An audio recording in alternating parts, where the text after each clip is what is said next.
সমস্যা হচ্ছে আপনার এক্সপেন্সে যখন পেমেন্ট করছেন, পেমেন্ট করার সময় যদি অ্যাডসোর্স উচ্চ কর কর্তন করা না হয়, তাহলে আপনার এই এক্সপেন্সটা আয়কর আইন অ্যালাউ করবে না।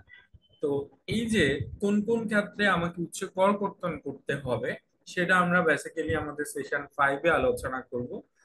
আমাদের সেশন 5টা হবে tax deduction at source and withholding tax return filing. So এটা কিন্তু একটা কোম্পানির বা উইথহোল্ডিং এন্টিটির প্রত্যাহিক কাজ। রেগুলার বেসিসে কিন্তু উইথহোল্ডিং এন্টিটিকে, মানে যারা উচ্চ করকর্তনকারী সত্তা আছেন, ওনাদেরকে কি প্রতিনিয়ত পেমেন্ট করার সময় কি করতে হবে, অ্যাপ্লিকেবল রেটে ট্যাক্স ডিডাক্ট করে সেই ডিডাক্টেড অ্যামাউন্ট গভর্নমেন্ট এক্সচেকারে জমা দিতে হবে। এবং আপনি আহ, একটা কোয়ার্টারে 3 মাস সময় যে পরিমাণ উচ্চ করকর্তন করে জমা দিচ্ছেন, সেটা কিন্তু একটা কোয়ার্টারলি উইথহোল্ডিং ট্যাক্স রিটার্নের মাধ্যমে আপনাকে আহ, আপনার কনসার্ন ট্যাক্স অফিসে জমা দিতে হবে। এবং কোম্পানি ট্যাক্স রিটার্ন যেভাবে অডিট হয়, ঠিক একইভাবে উইথহোল্ডিং ট্যাক্স রিটার্ন কিন্তু এখন অডিট হচ্ছে। এবং অনেকগুলি কোম্পানি লাস্ট ইয়ারে উইথহোল্ডিং ট্যাক্স অডিট সম্মুখীন হয়েছে। এবং কামিং ডেজ গুলিতে ট্যাক্স অডিটের পাশাপাশি টিডিএস অডিটটাও বাড়বে। সো ফিফথ সেশনে আমরা যেটা দেখবো সেটা হচ্ছে ট্যাক্সের যে প্রত্যাহিক কাজ আছে, ট্যাক্স ডিডাকশন, সেই ডিডাকশন নিয়ে আমরা কথা বলবো। আর একটা জিনিস আমি একটু যেটা বলতে নিয়েছিলাম সেটা হচ্ছে, এই যে আপনি যদি উচ্ছে কর কর্তনটা ঠিক মতো না করেন, তাহলে একদিকে আপনার এক্সপেন্স ডিসঅ্যালাউ হবে, এবং ডিসঅ্যালাউ হলে সেটার উপর রেগুলার রেটে ট্যাক্স দিতে হবে। তা আমি যদি একটা উদাহরণ দিয়ে বলি, let's say ABC limited company একটা এক্সপোর্ট ওরিয়েন্টেড কোম্পানি, ঠিক আছে? সো এক্সপোর্ট ওরিয়েন্টেড কোম্পানির জন্য আমরা যেটা জানি, ওদের কিন্তু কোম্পানি হলে, প্রাইভেট লিমিটেড কোম্পানির জন্য রেগুলার ট্যাক্স রেট হচ্ছে 27.5%। আর যদি হয় এক্সপোর্ট ওরিয়েন্টেড কোম্পানি, তাহলে ট্যাক্সের রেট হবে 12%। ধরেন হাইপোথেটিক্যালি যদি আমি বলি, এবিসি লিমিটেড কোম্পানি একটা 100% এক্সপোর্ট ওরিয়েন্টেড কোম্পানি, এদের 24-25 ইনকাম ইয়ারে টোটাল এক্সপোর্ট ইনকাম বা এক্সপোর্ট রেভিনিউ ছিল 5 কোটি টাকা, এবং ওদের টোটাল এক্সপেন্সেস ছিল 4 কোটি টাকা। তাহলে ওদের ইনকাম কত? 1 কোটি টাকা। ওরা 1 কোটি টাকার উপর 12% রেটে ট্যাক্স দিবে। ওকে, ফাইন। কিন্তু দেখা যাচ্ছে ওদের যে 4 কোটি টাকার এক্সপেন্সেস আছে, এই 4 কোটি টাকা এক্সপেন্সের মধ্যে ওদের cost of goods sold, specifically ওদের পার্সেস কস্ট, র মেটেরিয়াল এবং আদার পার্সেস কস্ট হচ্ছে 2 কোটি টাকা। এবং এবিসি লিমিটেড কোম্পানি কি করেছে, এই পার্সেস গুলি লোকালি প্রকিউর করেছে এবং এই পার্সেস এর এগেনস্টে হচ্ছে কোনো কর কর্তন করেনি। এখন কি অসুবিধা হবে? এই যে 2 কোটি টাকার পার্সেস এর এগেনস্ট এবিসি লিমিটেড কোম্পানি, একটা 100% এক্সপোর্ট ওরিয়েন্টেড কোম্পানি, কোনো কর কর্তন করে নাই, ওদের এই 2 কোটি টাকা আয়কর আইনি কি করবে, ডিসঅ্যালাউ করবে। ওদের যখন অডিট হবে, তখন 2 কোটি টাকা পার্সেস এর এগেনস্টে ট্যাক্স ডিডাক্ট না করার কারণে এটা ডিসঅ্যালাউ হবে। এই 2 কোটি টাকা ডিসঅ্যালাউ হয়ে গেলে এখন তাহলে ওর টোটাল ইনকাম কত হবে? ও রেভিনিউ দেখাইছে 5 কোটি, আর ওর এক্সপেন্স প্রথমে দেখাইলো কত, 4 কোটি, তো ওর প্রফিট ছিল 1 কোটি। বাট ও ট্যাক্স অফিস যদি আপনার 2 কোটি টাকার এক্সপেন্স না মানে, তাহলে আপনার 4 কোটি থেকে এক্সপেন্স কমিয়ে কত এসে দাঁড়াবে, 2 কোটি। তাহলে আপনার আসলে এখন ট্যাক্সেবল ইনকাম হবে 3 কোটি টাকা। এই 3 কোটি টাকা ট্যাক্সেবল ইনকামের মধ্যে 1 কোটি টাকা যেটা আপনার রেগুলার ইনকাম ছিল, ওটার উপর আপনার 12% রেটে ট্যাক্স হবে। যে 2 কোটি টাকা আপনার ট্যাক্স নন ডিডাকশনের কারণে ডিসঅ্যালাউ হচ্ছে, এটার উপর আপনাকে 27.5% রেটে ট্যাক্স দিতে হবে। তাইলে এখন খেয়াল করে দেখেন, যে পার্সেসের উপর 89 দ্বারা ট্যাক্স কর্তন করতে হতো মাত্র 5%। আপনি 5% ট্যাক্স কর্তন না করলে যখন অডিট হবে, তখন কি হবে, এটার উপর 27.5%, মানে আরো 22.5% এক্সট্রা আপনাকে ট্যাক্স দিতে হবে। আর যেটা ট্যাক্স কর্তন, যেটা এটা কিন্তু বেসিক্যালি একটা কোম্পানির জন্য এক্সপেন্সেস না। ওনার যে টোটাল 2 কোটি টাকা পেমেন্ট করার কথা ছিল, ওই 2 কোটি টাকার পেমেন্ট থেকে উনি 5% উইথহোল্ড করে বাকি টাকাটা উনার আসলে পেমেন্ট করার কথা, মানে 10 লাখ টাকা উনি উইথহোল্ড করে 1,90,00,000 টাকা ওনার পেমেন্ট করার কথা। সো এখন আপনি যার সাথে আসলে ট্রানজাকশনটা করছেন, ব্যবসাটা করছেন, ওনাকে যদি আপনি পারচেস করার সময় বুঝান যে ভাই, তোমাকে আমি যে পেমেন্ট করব সেখান থেকে আমি 5% ট্যাক্স কাটবো, এই যে ট্যাক্সটা কাটছে এটা কিন্তু তোমার লস না, তুমি যখন রিটার্নটা ফাইল করবা তখন এটা তোমার ট্যাক্স পেমেন্ট হিসাবে ক্লেম করতে পারবে। সো যার থেকে পারচেসটা করা হচ্ছে, ওনাকে যদি বুঝিয়ে ওনার ওই পেমেন্ট থেকে আপনি ট্যাক্সটা কেটে ফেলতে পারেন, এটা কিন্তু আপনার জন্য এডিশনাল কোনো কস্ট বাড়েন না। বাড়েনটা কখনো অনেক ইন্ডাস্ট্রিতে যেটা দেখা যায় যে আপনি যার থেকে পারচেস করছেন উনি ট্যাক্সের কমপ্লায়েন্স করেন না, কিংবা উনি হচ্ছে এই সম্পর্কে অ্যাওয়্যার না। সেক্ষেত্রে যেটা হয় যে আপনি যার কাছ থেকে পারচেস করছেন উনি যদি আপনাকে উচ্চ কর কর্তন করতে না দেন, আপনাকে নিজ দায়িত্বে এই টাকাটাকে গ্রস আপ করে আপনার নিজেকেই কিন্তু ট্যাক্সটা ডিডাক্ট করে জমা দিয়ে দিতে হবে। ডিডাক্ট তো না, সেক্ষেত্রে আপনার নিজেকেই ট্যাক্সের টাকাটা জমা দিয়ে দিতে হবে। আর আপনি যদি এই টাকাটা জমা না দেন তখন কিন্তু 27.28% রেটে ট্যাক্সটা দিতে হবে। তো দেখেন, আমরা আসলে বছর শেষে ট্যাক্স রিটার্ন কিভাবে হচ্ছে প্রিপেয়ার করতে হবে, ট্যাক্স কিভাবে কম্পিটিশন করতে হবে, এইটা শিখে কিন্তু আমাদের কি করতে পারবো না, কমপ্লায়েন্স কস্টটা আমরা কমাতে পারবো না। আমাদের এটা হতে হবে প্রিভেন্টিভ। আমার আগেই বুঝতে হবে যে আমার আসলে এই যে ট্যাক্সটা কম্পিটিশন করছি, কম্পিটিশনের সময় কোন কোন নন কমপ্লায়েন্স এর কারণে আমার ট্যাক্স লায়াবিলিটি বেড়ে যাচ্ছে। আমি যদি এই কমপ্লায়েন্স গুলি বুঝি এবং ইনশিওর করতে পারি, তাহলে বছর শেষে বা অ্যাসেসমেন্টের সময় আপনার কিন্তু আননেসেসারি ট্যাক্স বার্ডেন ক্রিয়েট হবে না। So, এই আন্ডারস্ট্যান্ডিংটা যদি, তো আমি আপনাদের সবাইকে রিকোয়েস্ট করব ফিফথ সেশনটা খুব আহ, গুরুত্ব সহকারে অ্যাটেন্ড করার জন্য। এবং আহ, এইটা আপনাদের একটা প্রত্যয়িক কাজ। আমরা যেমন কোম্পানি ট্যাক্স রিটার্ন বছরে একবার জমা দিচ্ছি, আমাদের কিন্তু গত বছর পর্যন্ত দ্যাট মিনস 2025-এর জুন পর্যন্ত monthly withholding tax return file করা লাগতো।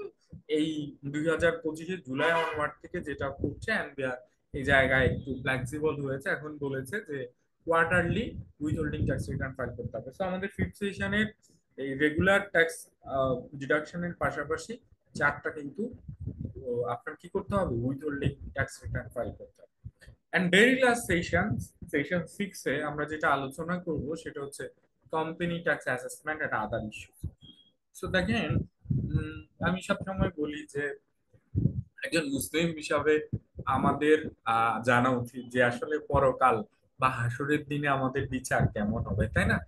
আমরা যদি জানি যে হাসরের দিনে আমাদের বিচার কিভাবে হবে, কোন কোন ভুলগুলির জন্য জবাবদিহি করতে হবে, কোন ভুলের মাসুল কতখানি, তাহলে কিন্তু আসলে আমরা ইহকালে আমাদের জীবনকে ওইভাবে সাজাতে পারবো, তাই না?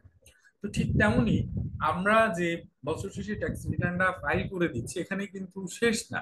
ট্যাক্স অফিস আপনার জমাকৃত রিটার্নটা প্রসেস করবে, প্রসেস করে কোনো ভুল পেলে আপনাকে অ্যামেন্ডেড রিটার্ন সাবমিট করতে বলবেন, কিংবা আপনার এই রিটার্নটা যদি অডিটের জন্য নির্বাচিত হয় তাহলে সেখানে কিন্তু অডিট হবে। হ্যাঁ, আবার অনেক সময় দেখা যায় যে কেউ যদি ট্যাক্স ইভেশন করে, সেক্ষেত্রে ওই ফাইলগুলি জমা হওয়ার পরে এটা যদি অডিটও না হয়, পরবর্তীতে এটা এক্সপ্লোর হয়, সেক্ষেত্রে কিন্তু এই ফাইলগুলি রিওপেন হয়। কিংবা সেন্ট্রাল ইন্টেলিজেন্স সিআইসি থেকেও ট্যাক্স ইভেশনের কোনো ইনফরমেশন থাকলে তারাও কিন্তু ফাইলগুলি রিওপেন করতে পারে। তো প্রথমে আমাদের বুঝতে হবে যে কোন কোন জায়গা থেকে আমাদের অডিট অ্যাসেসমেন্ট হতে পারে, নাম্বার ওয়ান। নাম্বার টু হচ্ছে অডিট অ্যাসেসমেন্ট আমার কত সময়ের মধ্যে হতে পারে। নাম্বার থ্রি হচ্ছে আমার এই একবার যদি অডিট অ্যাসেসমেন্ট হয়ে যায়, অ্যাসেসমেন্ট হওয়ার পরে আমাকে একটা অ্যাসেসমেন্ট অর্ডার দিবে, সেই অ্যাসেসমেন্ট অর্ডারে আমার একটা ডিমান্ড থাকতে পারে। এখন এই ডিমান্ড এবং অ্যাসেসমেন্ট অর্ডারে যে অর্ডারটা আসছে সেটা আপনি মানবেন কিনা, আপনি যদি এটা না মানেন সেক্ষেত্রে আপনার করণীয় কি। তো আপনার অ্যাসেসমেন্ট একটা হয়ে যাওয়ার পরে আপনার ডিসিটি বা আপনার ট্যাক্স অফিস থেকে যে অর্ডারটা আসবে সেটা নিয়ে যদি আপনার কোনো গ্রিভেন্স থাকে, তাহলে আপনি কি করতে পারেন, ফার্দার আপিল করতে পারেন কমিশনারের বরাবর। দেন কমিশনার আবার আপনার হিয়ারিং নিয়ে উনি একটা আপিলের রায় দিবেন, সে আপিলের রায় অনুযায়ী আপনার আবার রিভাইজ অ্যাসেসমেন্ট অর্ডার হবে। সেটা যদি আপনি মানেন তাহলে তো আপনি ট্যাক্সটা দিয়ে দিবেন, সেটাও যদি আপনি না মানেন সেক্ষেত্রে আপনি আবার ট্রাইব্যুনালে আপিল ফাইল করতে পারেন। তবে সেক্ষেত্রে আপনাকে 10% ডিসপিউট ট্যাক্স জমা দিতে হবে। দেন ট্রাইব্যুনালে আপিল ফাইল করার পরে আবার ট্রাইব্যুনাল হিয়ারিং নিয়ে আপনাকে একটা রায় দিবে। এরপরে রিভাইজ অ্যাসেসমেন্ট অর্ডার হবে।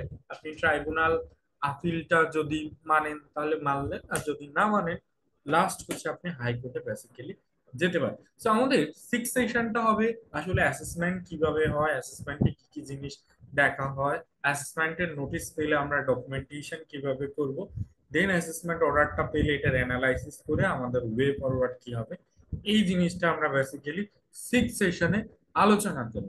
তো এই হচ্ছে মোটামুটি আমাদের এই কোর্সের মূল আলোচনা।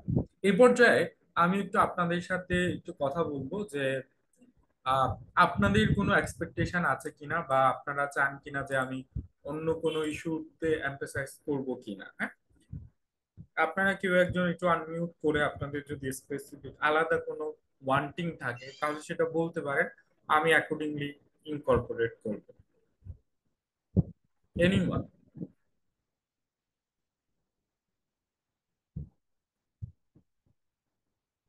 দেখুন, অনলাইন সেশনের কিছু লিমিটেশন আছে, এটা অনেকটা ওয়ান অফ, হ্যাঁ, রেডিওর মতো, আপনারা কেবল আমাকে শুনেন। তো বাই ডিফল্ট তো কিছু লিমিটেশন মেনে নিতে হবে, তারপরেও যতখানি আমরা ওভারকাম করতে পারি। আহ একটু বলেন। জি। আসসালামু আলাইকুম। জি। জি, আমি একটা জিনিস জানতে চাচ্ছিলাম, এটা হচ্ছে আমাদের যে এখন অনলাইনে চালান প্রিপারেশন করতে হয়। হ্যাঁ, হ্যাঁ, যেমন আপনি কি জানতে চাচ্ছেন সেটা ধরেন আমরা আপনার রিলিভেন্ট সেশনে বলবো। হুম, আমি জানতে চাচ্ছি যে আমি যা ডিসকাস করছি এর বাইরে অন্য কিছু অ্যাড করতে হবে কিনা। এটাই আর কি, যে এই চালান প্রিপারেশনের প্রসেসগুলো কি এই ট্রেনিং এ দেখানো হবে, যে কিভাবে হ্যাঁ, আসলে আমরা ওই যে ফিফথ সেশনে কিভাবে ট্যাক্স ডিডাকশনের আচ্ছা পরে আচ্ছা, আমরা চালান প্রিপারেশন করব সেটা আমরা আলোচনা করব। ঠিক আছে, thank thank you, you. Thank you ভাইয়া। জি। জি ভাই, আর আমার কেউ? একটা কোশ্চেন ছিল।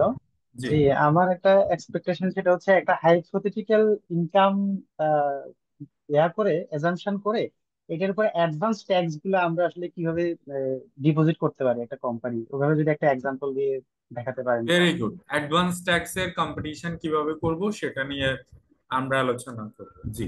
Thank you. এরপরে আর আর কারো কোনো?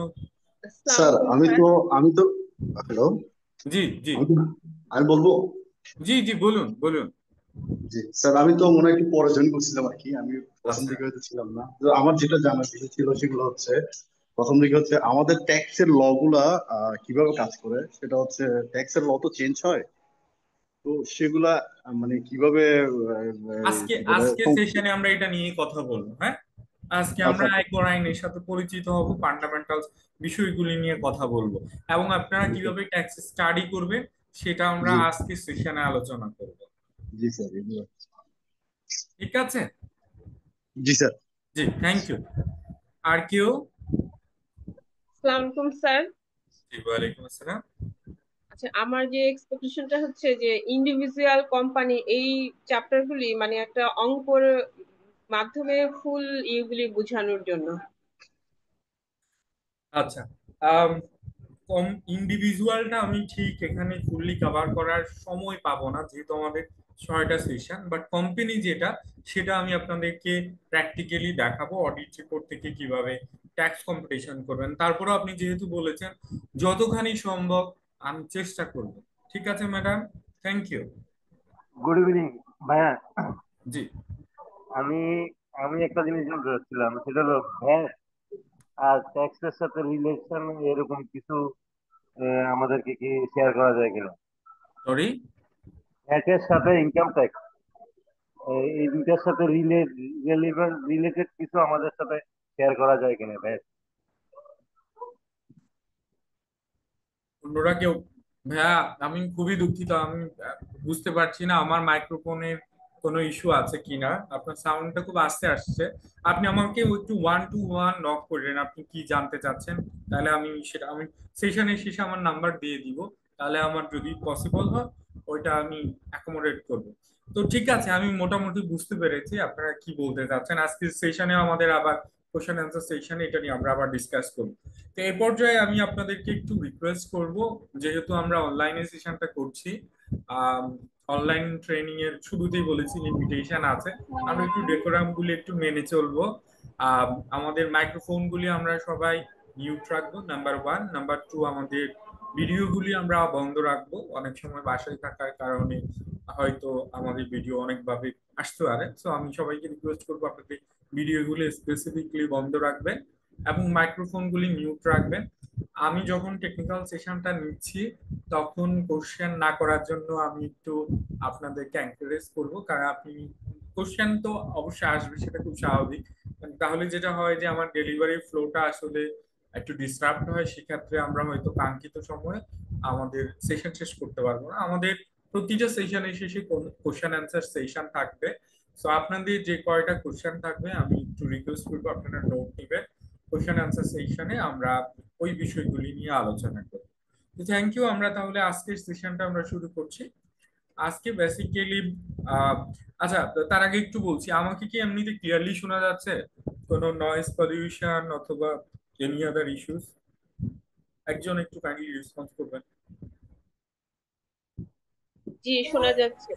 ক্লিয়ার শোনা যাচ্ছে, জি জি। ওকে, থ্যাংক ইউ। ক্লিয়ার So, শোনা আজকে যাচ্ছে। আমরা বেসিক্যালি যে বিষয়গুলি নিয়ে আলোচনা করব, একটা হচ্ছে আমরা ওভারঅল কমপ্লায়েন্স নিয়ে একটু কথা বলবো, একটা কোম্পানির ওভারঅল কমপ্লায়েন্স নিয়ে কথা বলবো, এবং সেই সাথে আমরা আয়কর আইন 2023-এর সাথে একটু পরিচিত হব। 2025-এর ফাইন্যান্স অর্ডিন্যান্সের মাধ্যমে যে মেজর চেঞ্জেস গুলি আসছে সেটা নিয়ে কথা বলবো, এবং আয়কর আইনটা আমরা কিভাবে নিজেরা স্টাডি করব সেটা আজকে আমরা বেসিক্যালি আজকে সেশনে কভার করব। তো আমি কথা না বাড়িয়ে আবার যদি একটু আগাই, সামনের দিকে আগাই, ফার্স্ট অফ অল আমরা যদি একটু দেখি যে একটা কোম্পানির আসলে কমপ্লায়েন্স গুলি কি। আমি এখানে কথা বলছি কোম্পানিকে প্রায়োরিটি দিয়ে, হ্যাঁ।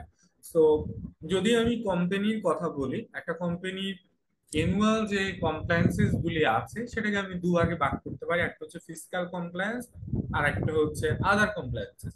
সাধারণত ফিসক্যাল কমপ্লায়েন্স বলতে আমরা বুঝাই tax and VAT related compliances. So tax এবং ব্যাট রিলেটেড কমপ্লায়েন্সের সাথে সাথে কিন্তু একটা কোম্পানিকে অন্য কমপ্লায়েন্স গুলো করতে হয়। একটা কোম্পানি যেহেতু কোম্পানি অ্যাক্টের মাধ্যমে এটা ইনকর্পোরেটেড হয়, তো কোম্পানি অ্যাক্ট অনুযায়ী প্রথমে কোম্পানিগুলিকে যেটা করতে হয়, প্রতি বছর শেষে একটা কিন্তু অডিট রিপোর্ট করতে হয়। তো কোম্পানিগুলিকে কি করতে হবে, চার্টার্ড অ্যাকাউন্টেন্ট দিয়ে প্রত্যায়িত করে ওদের ফাইন্যান্সিয়াল স্টেটমেন্ট গুলি নিতে হবে বা অডিট রিপোর্টটা নিতে হবে। এই অডিট রিপোর্টটা নেওয়ার পরে কোম্পানির আসলে দুটো কাজ থাকে। একটা হচ্ছে কোম্পানির এনুয়াল কোম্পানি ট্যাক্স রিটার্নটা ফাইল করা, আর একটা হচ্ছে আরজেসিতে একটা এনুয়াল রিটার্ন ফাইল করা। এই দুটো কাজ কিন্তু আপনার অডিট রিপোর্টের পরে হবে। এছাড়া কোম্পানির রেগুলার কিছু ট্যাক্সের কমপ্লায়েন্সেস আছে, রেগুলার কিছু ভ্যাটের কমপ্লায়েন্সেস আছে। আর তাছাড়া বছর শেষে কোম্পানিকে কি করতে হয়, বিভিন্ন লাইসেন্স গুলি রিনিউ করতে হয়, এবং এটা যদি একটা আপনার কি হয়, একটা ফরেন কোম্পানি হয়, সেক্ষেত্রে ওদের এফডিআই রিটার্ন ফাইল করতে হয়। So, এই ছাড়া আর খুব একটা মেজর কমপ্লায়েন্স নাই। তো আমি যদি আমাদের আজকে সেশন বেসিক্যালি ট্যাক্স রিলেটেড, আমি ট্যাক্সের কমপ্লায়েন্স গুলির দিকে একটু এমফাসাইজ করি, তাহলে আমরা দেখি যে এই কোম্পানি আসলে সারা বছর ধরে কি ধরনের কমপ্লায়েন্স করতে হয়। একটা কোম্পানি ট্যাক্সের কমপ্লায়েন্সের দিকে যদি আমরা তাকাই, সেক্ষেত্রে হচ্ছে সারা মাস ধরে যে পেমেন্ট গুলি হচ্ছে, পেমেন্ট গুলি থেকে হচ্ছে ট্যাক্স ডিডাকশন করতে হয়, এবং এই ট্যাক্সটা ডিডাকশন করে সেটা আবার ডিপোজিট করতে হয়।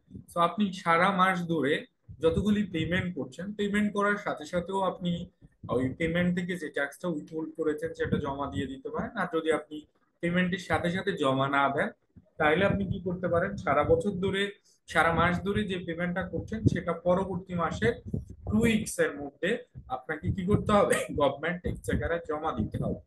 তো আমি যদি হাইপোথেটিক্যাল বলি, এখন হচ্ছে আগস্ট মাস, এবিসি লিমিটেড কোম্পানি আগস্ট মাসে যতগুলি পেমেন্ট করবে, লেটস সে ওদের বিভিন্ন পার্সেসের এগেনস্টে পেমেন্ট, স্যালারির এগেনস্টে পেমেন্ট, রেন্টের এগেনস্টে পেমেন্ট, অথবা এনি আদার যে যতগুলি আগস্ট মাসে পেমেন্ট হচ্ছে, এই পেমেন্ট থেকে কি করবে, প্রথমে অ্যাপ্লিকেবল রেটে ট্যাক্স ডিডাক্ট করবে। হ্যাঁ, এই ট্যাক্সটা ডিডাক্ট করে এই আগস্ট মাসের যতগুলি স্যালারি থেকে বা পার্সেস থেকে ট্যাক্সটা ডিডাক্ট করেছে সেটা সেপ্টেম্বর মাসের 2 উইকস এর মধ্যে গভর্নমেন্ট এক্সচেকারে জমা দিতে হবে। গভর্নমেন্ট এক্সচেকারে জমা দেওয়ার পরে পরের কাজ কি, পরের কাজ হচ্ছে যার বিল থেকে আপনি ট্যাক্সটা কাটছেন তাকে কিন্তু একটা ট্যাক্স ডিডাকশন সার্টিফিকেট ইস্যু করতে হবে, এবং কোম্পানিকে এই যে বিল থেকে যে ট্যাক্সটা কাটছে এটার কিন্তু একটা ডকুমেন্টেশন রাখতে হবে।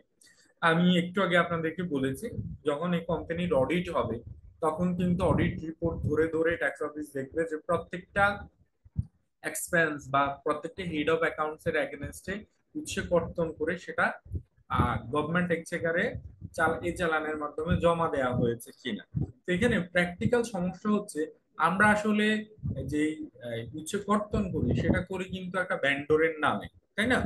ধরেন আপনি কি করছেন, রহমান ব্রাদার্স থেকে আপনি র মেটেরিয়াল পারচেস করছেন 5 লাখ টাকা। ওকে, আগস্ট মাসে রহমান ব্রাদার্স থেকে 5 লাখ টাকার র মেটেরিয়াল পারচেস করছেন।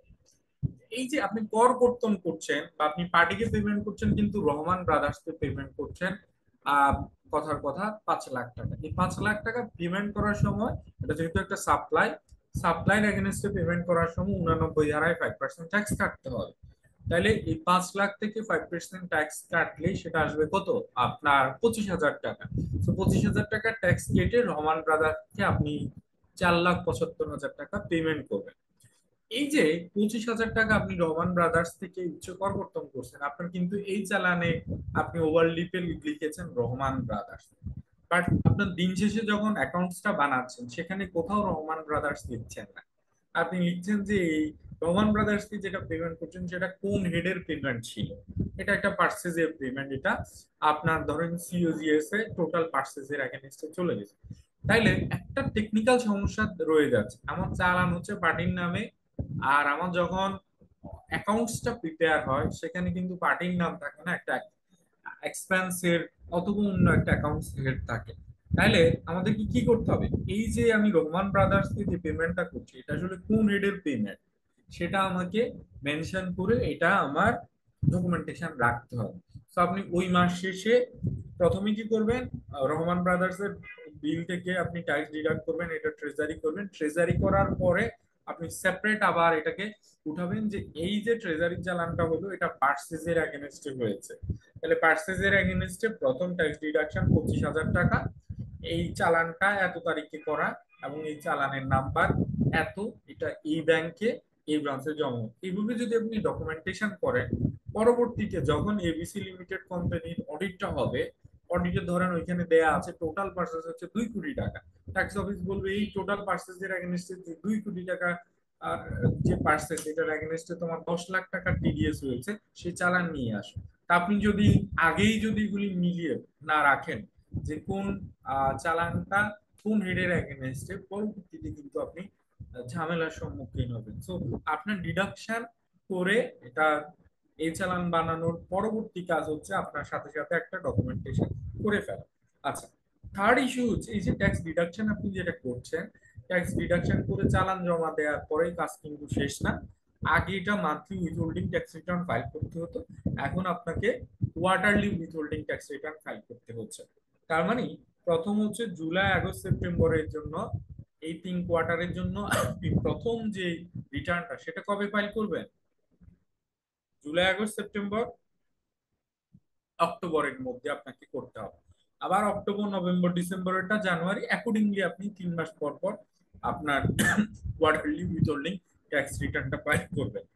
আর এর বাইরে যেটা হচ্ছে যে আপনার অর্গানাইজেশনে যে এমপ্লয়িরা আছে, এমপ্লয়িদের স্যালারি ট্যাক্স রিলেটেড আলাদা দুটো তফসিল আপনাকে জমা দিতে হবে। একটা হচ্ছে তফসিল চ, তফসিল চতে বেসিক্যালি কি থাকে, এই যে আপনার জুলাই টু জুন এই 12 মাস পিরিয়ডে যে টোটাল স্যালারিটা দিলে এইখানে কতজন হচ্ছে ট্যাক্সেবল এমপ্লয়ি ছিল, এই ট্যাক্সেবল এমপ্লয়িদের রিনিউয়াল গ্রস স্যালারি কত, ট্যাক্সেবল স্যালারি কত, ওনাদের ট্যাক্স কত আসে, সেটা নিয়ে একটা আলাদা তফসিল চ করে এটা কিন্তু সেপ্টেম্বর মাসে জমা দেওয়ার কথা। তো সেপ্টেম্বর মাসে যদি আইদার আপনি সেপ্টেম্বর মাসে গিয়ে জমা দিয়ে আসতে পারেন, অথবা আপনি যদি মনে করেন না থাকে এটা কোয়ার্টারলি রিটার্নের সাথে দিবেন, তাহলে অক্টোবরের কোয়ার্টারলি রিটার্নের সাথে আপনি জমা দিতে পারেন।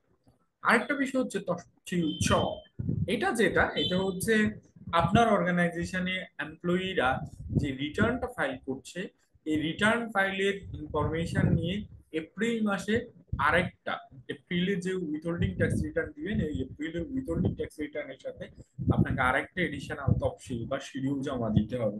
সেখানে কি থাকবে, আপনার এই জুলাই টু জুন, গত জুলাই টু জুনে যে কয়জন এমপ্লয়ি ছিল এরা যে ট্যাক্স রিটার্নটা ফাইল করেছে এদের প্রত্যেকের টিম, এদের রিটার্ন সাবমিশনের যে রেজিস্ট্রার নাম্বার সেই রেজিস্ট্রেশন নাম্বার সহ তফসিল ছ, এটা আপনাকে আবার এপ্রিল মাসে জমা দিতে হবে। তো এই যে কাজগুলি, এগুলি হচ্ছে একটা কোম্পানির প্রত্যাহিক কাজ, এবং এই প্রত্যাহিক কাজের পরে আবার কোয়ার্টারলি ট্যাক্স রিটার্ন ফাইল করতে হবে। এর পরের বিষয় হচ্ছে কোয়ার্টারলি অ্যাডভান্স ট্যাক্স পেমেন্ট। একজন আমাকে বলছেন এটা একটু ক্লিয়ারলি বলতে, আমরা এমনিতেও বলবো কোয়ার্টারলি ট্যাক্স পেমেন্টের যে বিষয়টা, আইন যেটা বলছে যে কোনো একজন করদাতার যদি ট্যাক্সেবল ইনকাম 6 লাখের বেশি হয়, তাহলে উনার টোটাল যে ট্যাক্সটা আসবে এই টোটাল ট্যাক্সটা 4টা ইনস্টলমেন্টে উনাকে জমা দিতে হবে। আর আপনি যদি আপনার যে টোটাল যে ট্যাক্সটা আসবে এই টোটাল ট্যাক্সের অ্যাটলিস্ট 75% অর্থ বছরের মধ্যে জমা না দেন, সেক্ষেত্রে আপনার টোটাল ট্যাক্সের 75% থেকে যতখানি শর্টফল আপনি জমা দিবেন, ওই শর্টফলের উপর 10% রেটে ট্যাক্স ধরা হবে অ্যাসেসমেন্টের সময়। সো কোয়ার্টারলি অ্যাডভান্স ট্যাক্সের কম্পিটিশন নিয়ে আমরা পরবর্তীতে আলোচনা করবো। এবং সবশেষে যেটা হচ্ছে সেটা হচ্ছে annual company tax return filing. Annual company tax return filing এটা আমরা স্বাভাবিকভাবে বুঝছি, এটা কিন্তু বছরে আমাদের একবার ফাইল করতে হবে। যদিও আমরা এটা বছরে একবার ফাইল করছি, কিন্তু আমাদের সারা বছর ধরে যদি কমপ্লায়েন্স গুলি ঠিক মতো না হয়, তাহলে আমাদের অ্যানুয়াল ট্যাক্স লাইবিলিটিটা অ্যাসেসমেন্টের সময় কিন্তু বেড়ে যাবে। সো এই অ্যানুয়াল ট্যাক্স রিটার্ন ফাইলিং এটা আমরা বেসিক্যালি আমাদের থার্ড এবং ফোর্থ সেশনে কভার করব। তো এই হচ্ছে মোটামুটি একটা কোম্পানির রেগুলার ট্যাক্স কমপ্লায়েন্সেস। আপনি যদি আইন ভালো জানেন, তাহলে within the preview of the law আপনি কিন্তু আপনার কমপ্লায়েন্স কস্ট গুলি কি করতে পারেন, মিনিমাইজ করতে পারেন। আচ্ছা, তাহলে আমরা এবার একটু আয়কর আইনের যে একটা ওভারভিউ আছে, 2023-এর আয়কর আইনের ওভারভিউ নিয়ে আমরা একটু আলোচনা করি। ফার্স্ট অফ অল আমরা একটু কথা বলি বাংলাদেশের যে আমরা আসলে ট্যাক্স দিচ্ছি সেটা আসলে কেন দিচ্ছি। আমরা বাংলাদেশে ট্যাক্স দিচ্ছি কারণ আমাদের আয়কর আইন বলে একটা আইন আছে, এই আইন আমাদেরকে ট্যাক্স দিতে বলছে, দ্যাটস ওয়াই আমরা ট্যাক্স দিচ্ছি। এই আইন যদি না থাকতো তাহলে আসলে কিন্তু আমাদের আয়ের উপর কোনো ট্যাক্স দিতে হতো না। মজার বিষয় হচ্ছে আমরা আসলে যে আয়কর আইনটা দেখছি এটার মূল আইন আসলে একটা ব্রিটিশ আইন।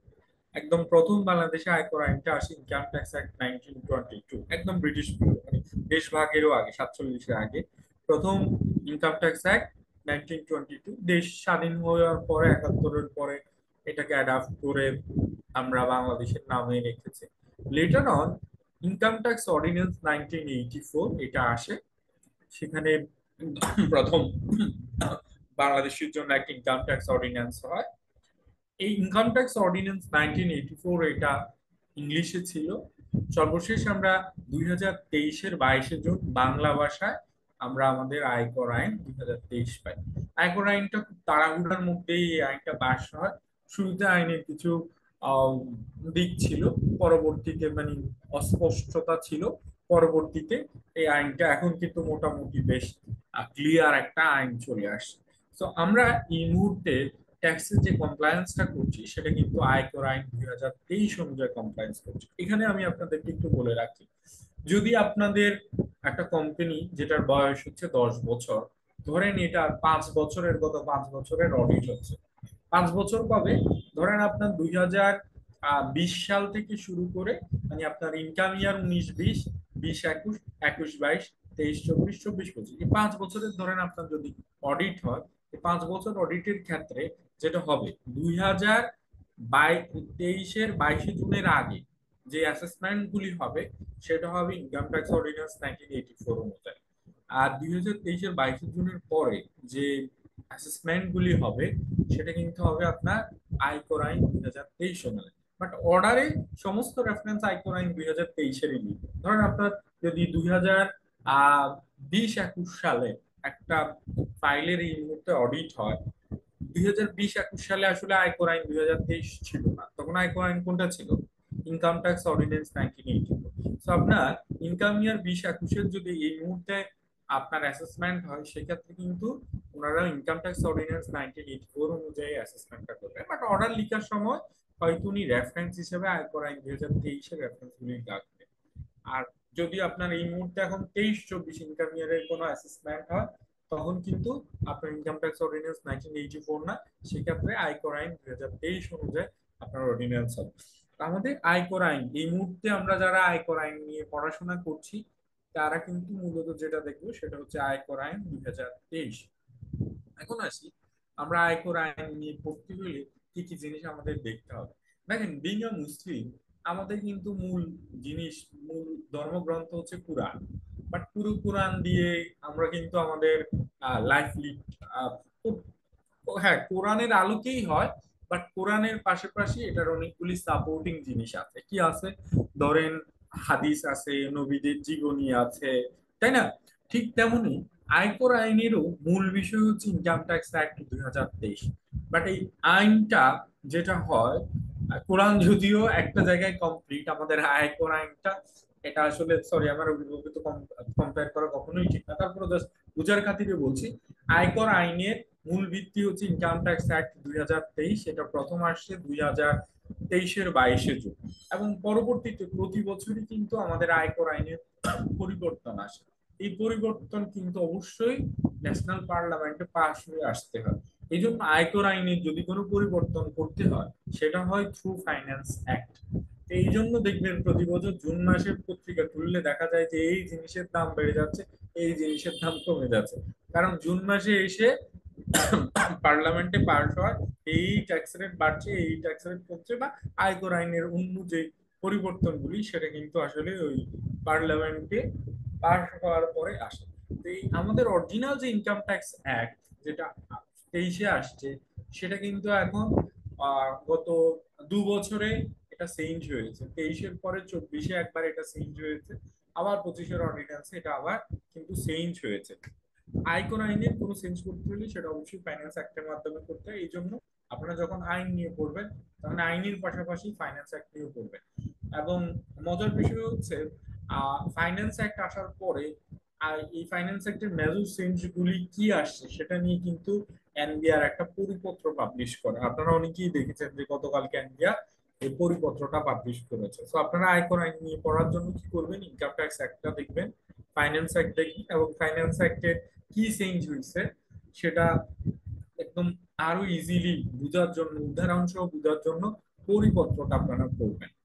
আরেকটা বিষয় হচ্ছে আয়কর আইনের ইমপ্লিকেশন কিভাবে হবে সেটা আসলে বিভিন্ন রুলস এর মাধ্যমে আসে।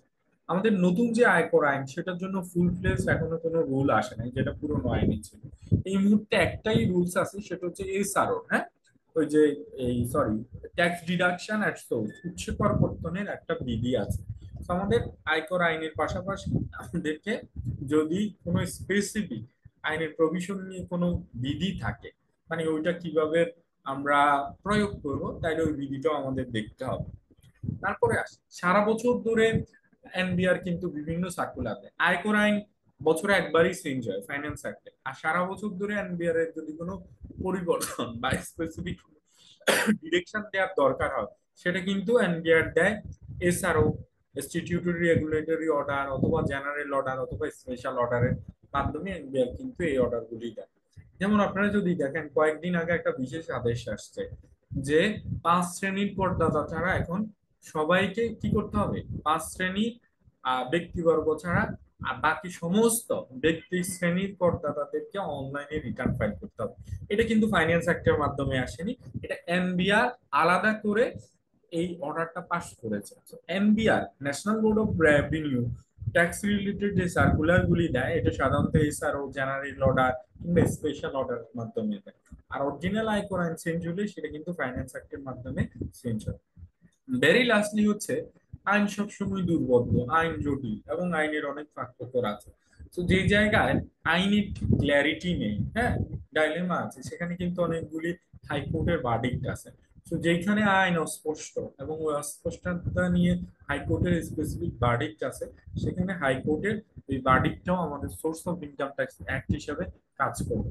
তো আপনারা যারা ট্যাক্স নিয়ে পড়াশোনা করতে চান, নিজেদেরকে আপডেট রাখতে চান, অথবা আপনার কোম্পানির কারেন্ট ট্যাক্স প্রভিশন কিভাবে করবেন সেটা নিয়ে কাজ করতে হলে আপনাদের কি করতে হবে, প্রতি বছর জুনের পরে কিন্তু দেখবেন যে ইনকাম ট্যাক্স অর্ডিন্যান্সটা সরি ইনকাম ট্যাক্স অ্যাক্টটা আপডেট করছে। আপনি এখন কিন্তু এই যে লিটন পাবলিকেশন বা বিভিন্ন এই পাবলিকেশনের কি আছে, ওনারা তো আসলে সংকলন করে, ওনারা তো আর লিখেন না, ওনারা হচ্ছে অরিজিনাল ইনকাম ট্যাক্সটা ওই ফাইন্যান্স অ্যাক্টের স্কিমগুলি নিয়ে যে সংকলন হয়েছে সংকলনটা দেয়।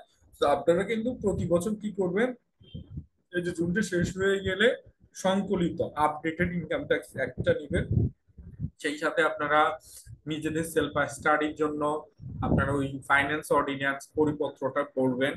রিলিভেন্ট যে এসআরও গুলি আছে এসআরও পড়বেন, এবং উৎস করকর্তনের যে বিধিটা আছে সেই বিধিটা পড়বেন, আর ক্ষেত্র বিশেষ আপনারা ইয়েটা দেখবেন। আর সবসময় আপনাদের যেটা করতে হবে, এনবিআর এর ওয়েবসাইটে আপনাদেরকে একটু ভিজিট করে নিজেদেরকে আপডেট করতে হবে। আমি যদি আপনাদেরকে একটু এনবিআর এর ওয়েবসাইটটা দেখাই, আমি জানি এখানে অনেকে আছেন যারা আমার থেকে হয়তো ভালো কাজ করেন, তারপর আমি জেনারেলাইজ করে আমার যা এক্সপিরিয়েন্স আছে বা আমি যা কাজ করি সেটা শেয়ার করছি। তো অনেকের জন্য মনে হবে এটা তো দেখানোর বিষয় না, তা আমি দেখাচ্ছি। তো আমি জাস্ট দেখাই যে আপনারা আসলে স্টাডি কিভাবে করবেন। দেখেন এই 6টা সেশনে আসলে আমি আপনাদেরকে পুরো আহ আয়কর আইনটা আপনাদেরকে আমি এক্সপ্লেইন করে শেষ করতে পারবো না। হ্যাঁ, আমি যেটা করতে পারি সেটা হচ্ছে আপনাদেরকে রাস্তা দেখাইতে পারি, রাস্তা চিনাইতে পারি। তো আপনার সাথে আমি পুরো রাস্তা না হাঁটলেও আমি আপনাদের দেখাই দিতে পারি কিভাবে কিভাবে স্টাডি করলে আপনি ট্যাক্স সম্পর্কে নিজেকে আপডেট করতে পারবেন। তো দেখেন এনবিআর এর যে ওয়েবসাইট, এনবিআর এর ওয়েবসাইটে কিন্তু এই জিনিসগুলি আপনি পেয়ে যাবেন। তো আপনি এনবিআর এর ওয়েবসাইটে রেগুলেশনে গেলে আপনি দেখবেন যে অ্যাক্ট, এই যে ফাইন্যান্স অ্যাক্ট, এখানে পাবেন ব্যাট অ্যাক্ট, কাস্টমস অ্যাক্ট, যদিগুলি ওরা টাইমলি আপডেট অনেক সময় করে না।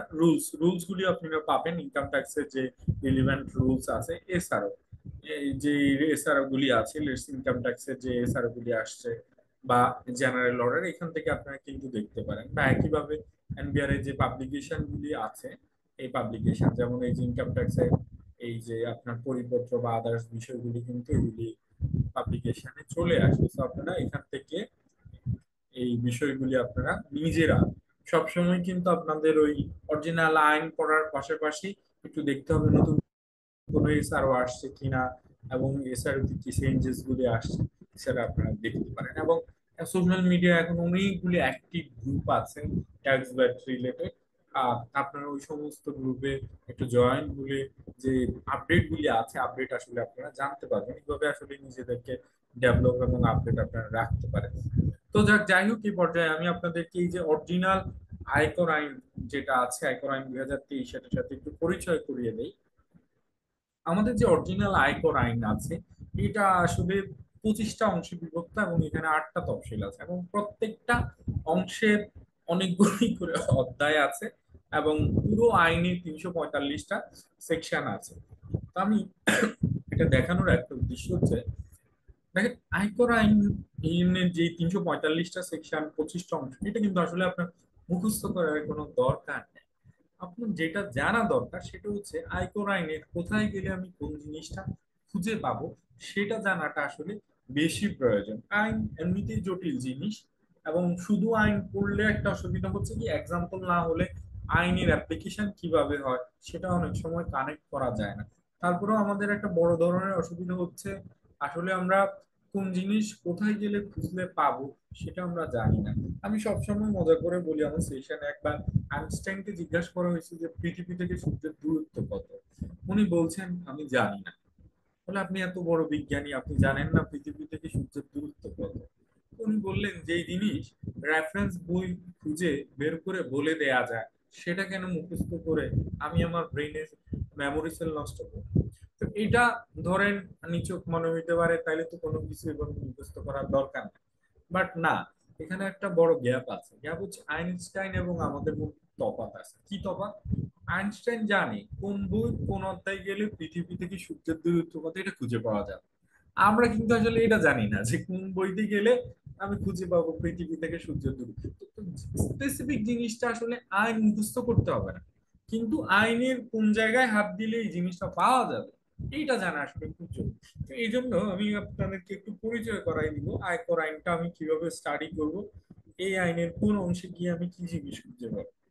প্রথমে আসি আমরা যে রেগুলার যে ট্যাক্সের কমপ্লায়েন্স আছে, এই যে ট্যাক্স ডিডাকশন নিয়ে যখন আপনি পড়বেন তখন আপনাকে এই যে ট্যাক্স ডিডাকশন এবং অ্যাডভান্স ট্যাক্স পেমেন্ট, এটা নিয়ে যখন আপনি পড়বেন তখন আপনাকে দেখতে হবে আয়কর আইনের অংশ 7, কর পরিশোধ। এটা কিন্তু রেগুলার বেসিস একটা কোম্পানি বা উইথহোল্ডিং এন্টিটির একটা রেগুলার কাজ হচ্ছে উচ্চ কর কর্তন, quarterly withholding tax return submit করা, এবং quarterly advance income tax payment করা যদি দরকার হয়। সো এই যে এই রেগুলার উচ্চ কর কর্তন এবং অ্যাডভান্স ট্যাক্স পেমেন্টের জন্য আমাদের করতে হবে অংশ 7।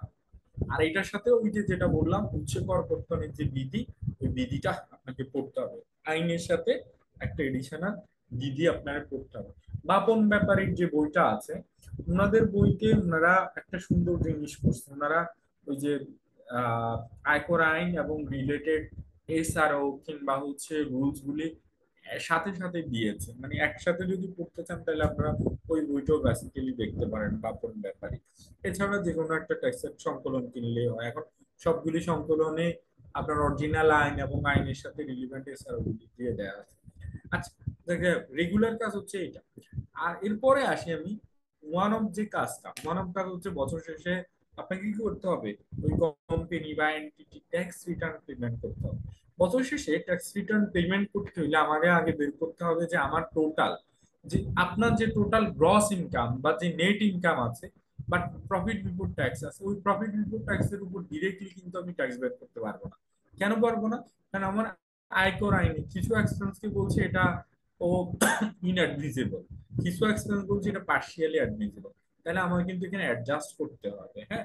এবং কিছু কিছু জায়গায় আয়কর আইন কিন্তু জেনারেল আন্ডারস্ট্যান্ডিং থেকে ডিফারেন্ট।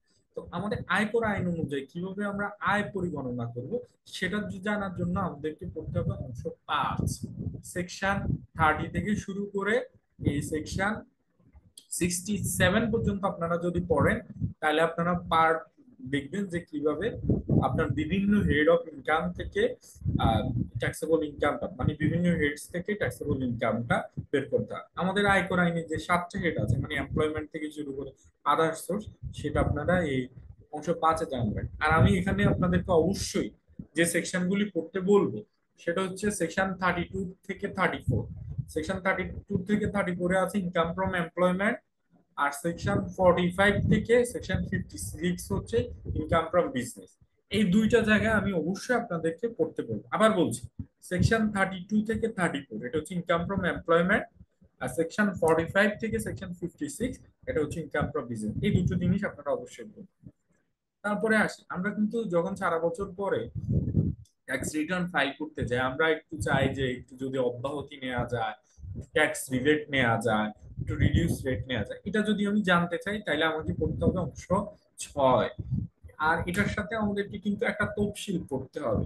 আমাদের এই অরিজিনাল আইনের 25টা অংশের পাশাপাশি 8টা যে শিডিউল আছে, এই শিডিউল থেকে তফসিল 6 এটা আমাদের পড়তে হবে। এই তফসিল 6 আসলে কি আছে, এই যে যেমন ধরেন রহমান সাহেবের গ্রস স্যালারি হচ্ছে কথার কথা 21 লাখ টাকা।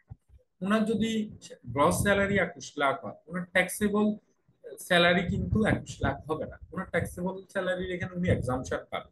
উনি যে এক্সাম্পশন পাবে, সেই এক্সাম্পশন কোথায় বলা আছে? সেই এক্সাম্পশনটা বলা আছে কিন্তু আয়কর আইনের এই যে তফসিল 6 এর অংশ 1-এ 6 শিডিউল পার্ট 1 ক্লজ 7। এখানে বলা হচ্ছে ইনকাম ফ্রম এমপ্লয়মেন্টের 1/3 অথবা annually 5 lakh, which ever is lower shall be এক্সাম্পটেড। তাহলে রহমান সাহেবের গ্রস স্যালারি যদি হয় 21 লাখ, 21 লাখের 1/3 কত? 7 লাখ, অথবা অ্যানুয়ালি 5 লাখ, এই দুটোর মধ্যে লোয়ার কত? 5 লাখ। তাহলে রহমান সাহেবের 21 লাখ থেকে 5 লাখ অব্যাহতি পাবে ওনার, তাহলে ট্যাক্সেবল হবে 16 লাখ।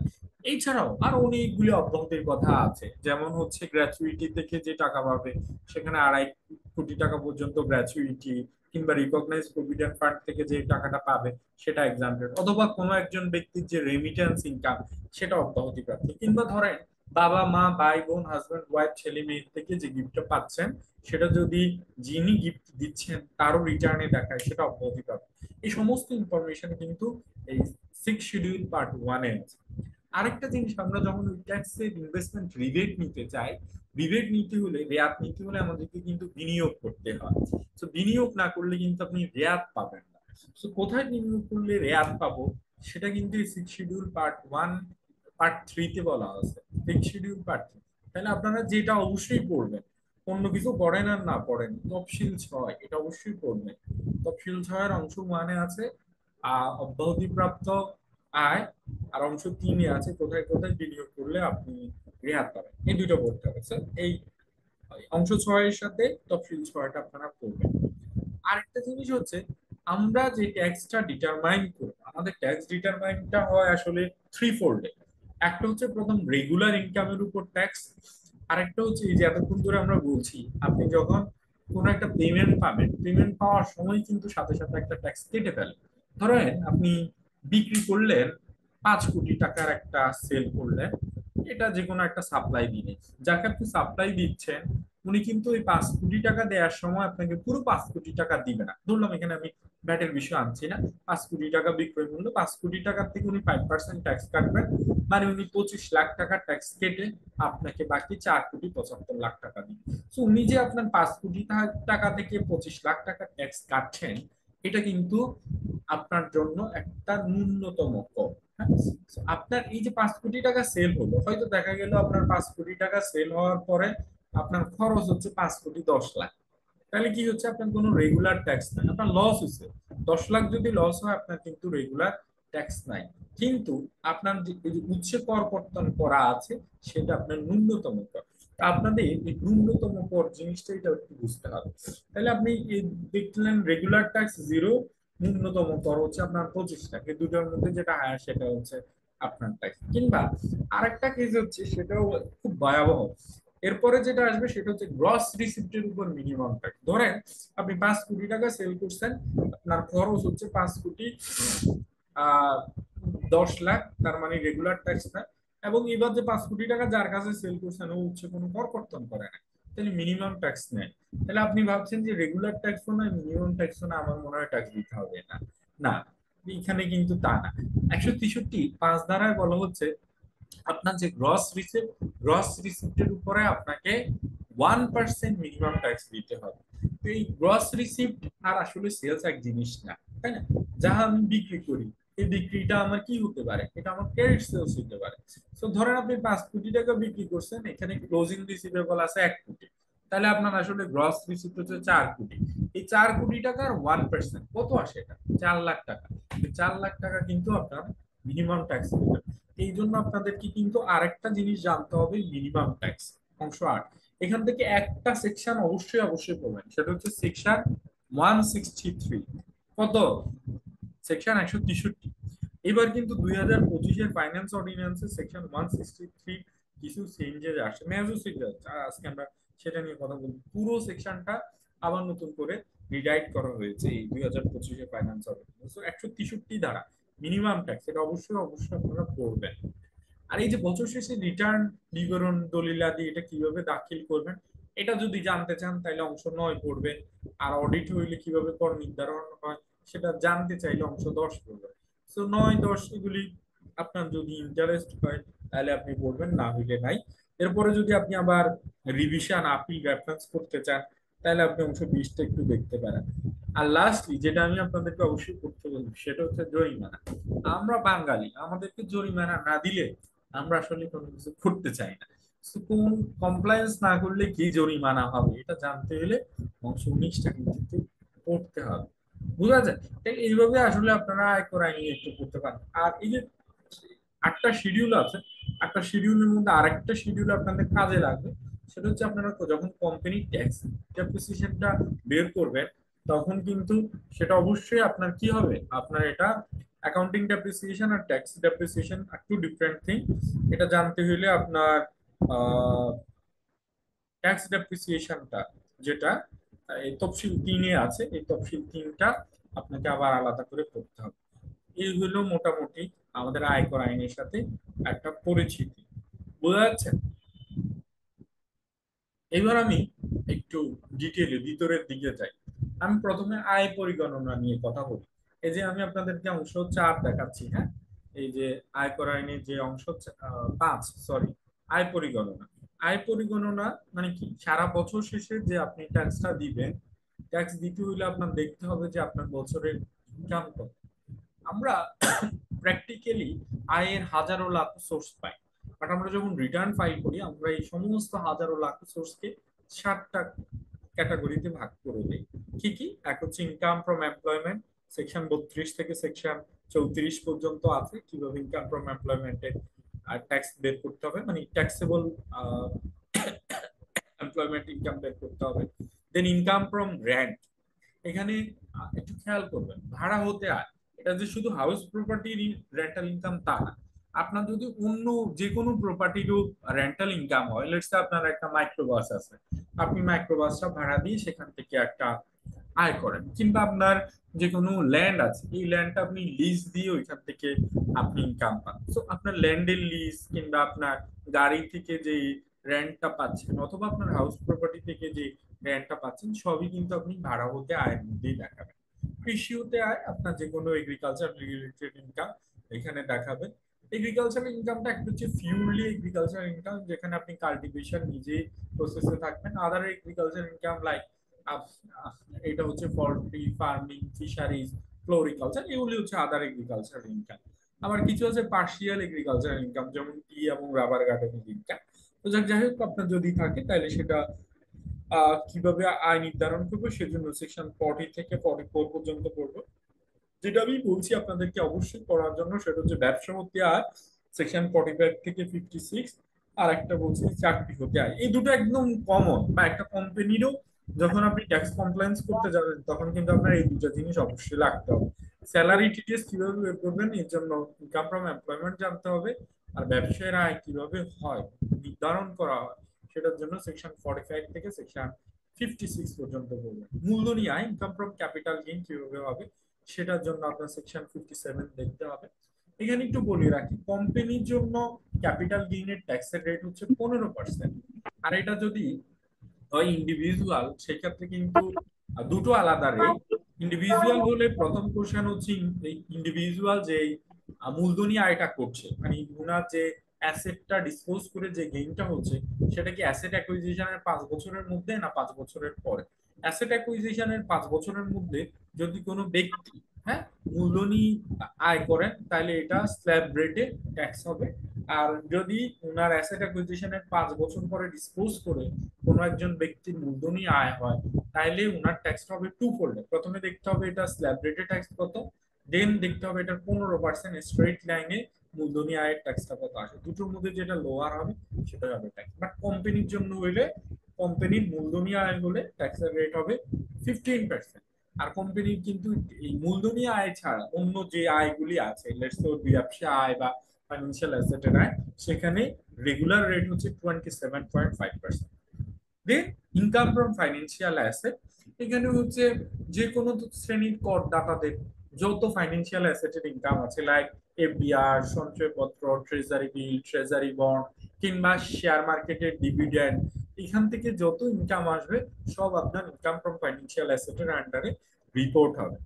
এন্ড ভেরি লাস্টলি হচ্ছে কোনো ইনকাম যদি এটা কোনো হেডে না পড়ে তাহলে সেটা আমরা ইনকাম ফ্রম আদার সোর্স হিসেবে দেখাবো। এখানে একটা জিনিস আপনাদেরকে বলি, যে একটু আগে আমি বলছি যে কোনো একজন ইন্ডিভিজুয়াল স্বাভাবিক ব্যক্তি, উনি যদি দেশের বাইরে বৈধ ওয়ার্ক পারমিটের মাধ্যমে কাজ করে লিগ্যাল চ্যানেলে বাংলাদেশে টাকা পাঠায়, ওই রেমিটেন্সটা এক্সাম্পটেড ইনকাম হয়।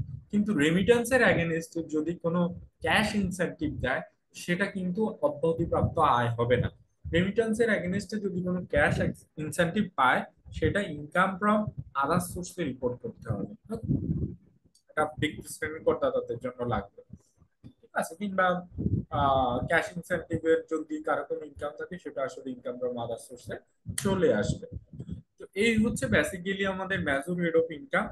এই হেড অফ ইনকাম গুলি থেকে কিভাবে ট্যাক্স নির্ধারণ, মানে ট্যাক্সেবল ইনকাম এবং ট্যাক্স নির্ধারণ করতে হয়, এটা আমরা আমাদের নেক্সট সেশন, আগামী সেশনে, আগামী সপ্তাহে এটা নিয়ে আমরা আলোচনা করব, ঠিক আছে। ওকে, এবার আসি আমরা ট্যাক্স পেয়ার টাইপ। এই জায়গাটা খুব ইম্পর্টেন্ট।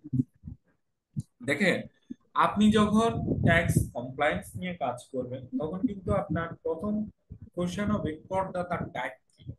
কারণ করদাতার টাইপের উপর নির্ধারণ করবে এই করদাতার ট্যাক্স রেট কি হবে, এই করদাতার হচ্ছে ট্যাক্স ডে কবে হবে, এই করদাতা উচ্চ কর কর্তন করবে কি করবে না, ওর গ্রস রিসিপ্টের লিমিট কি হবে, এবং বাকি সমস্ত কমপ্লেক্স কিন্তু নির্ভর করবে করদাতার টাইপের উপর। আমাদের আয়কর আইনে করদাতাদেরকে 7টা ভাগে ভাগ করা হয়, মানে নতুন যে আয়কর আইন 2023 সেখানে করদাতাদেরকে 7টা ভাগে ভাগ করা হয়। পুরনো অর্ডিন্যান্সে 10 ভাগে ছিল, এখন এটাকে 7টা ভাগে ভাগ করা। এই 7টা ভাগ কি? প্রথম যেটা হচ্ছে সেটা হচ্ছে ইন্ডিভিজুয়াল বা স্বাভাবিক ব্যক্তি, এবং হচ্ছে হিন্দু আনডিভাইডেড ফ্যামিলি, হিন্দু অবিভক্ত পরিবার।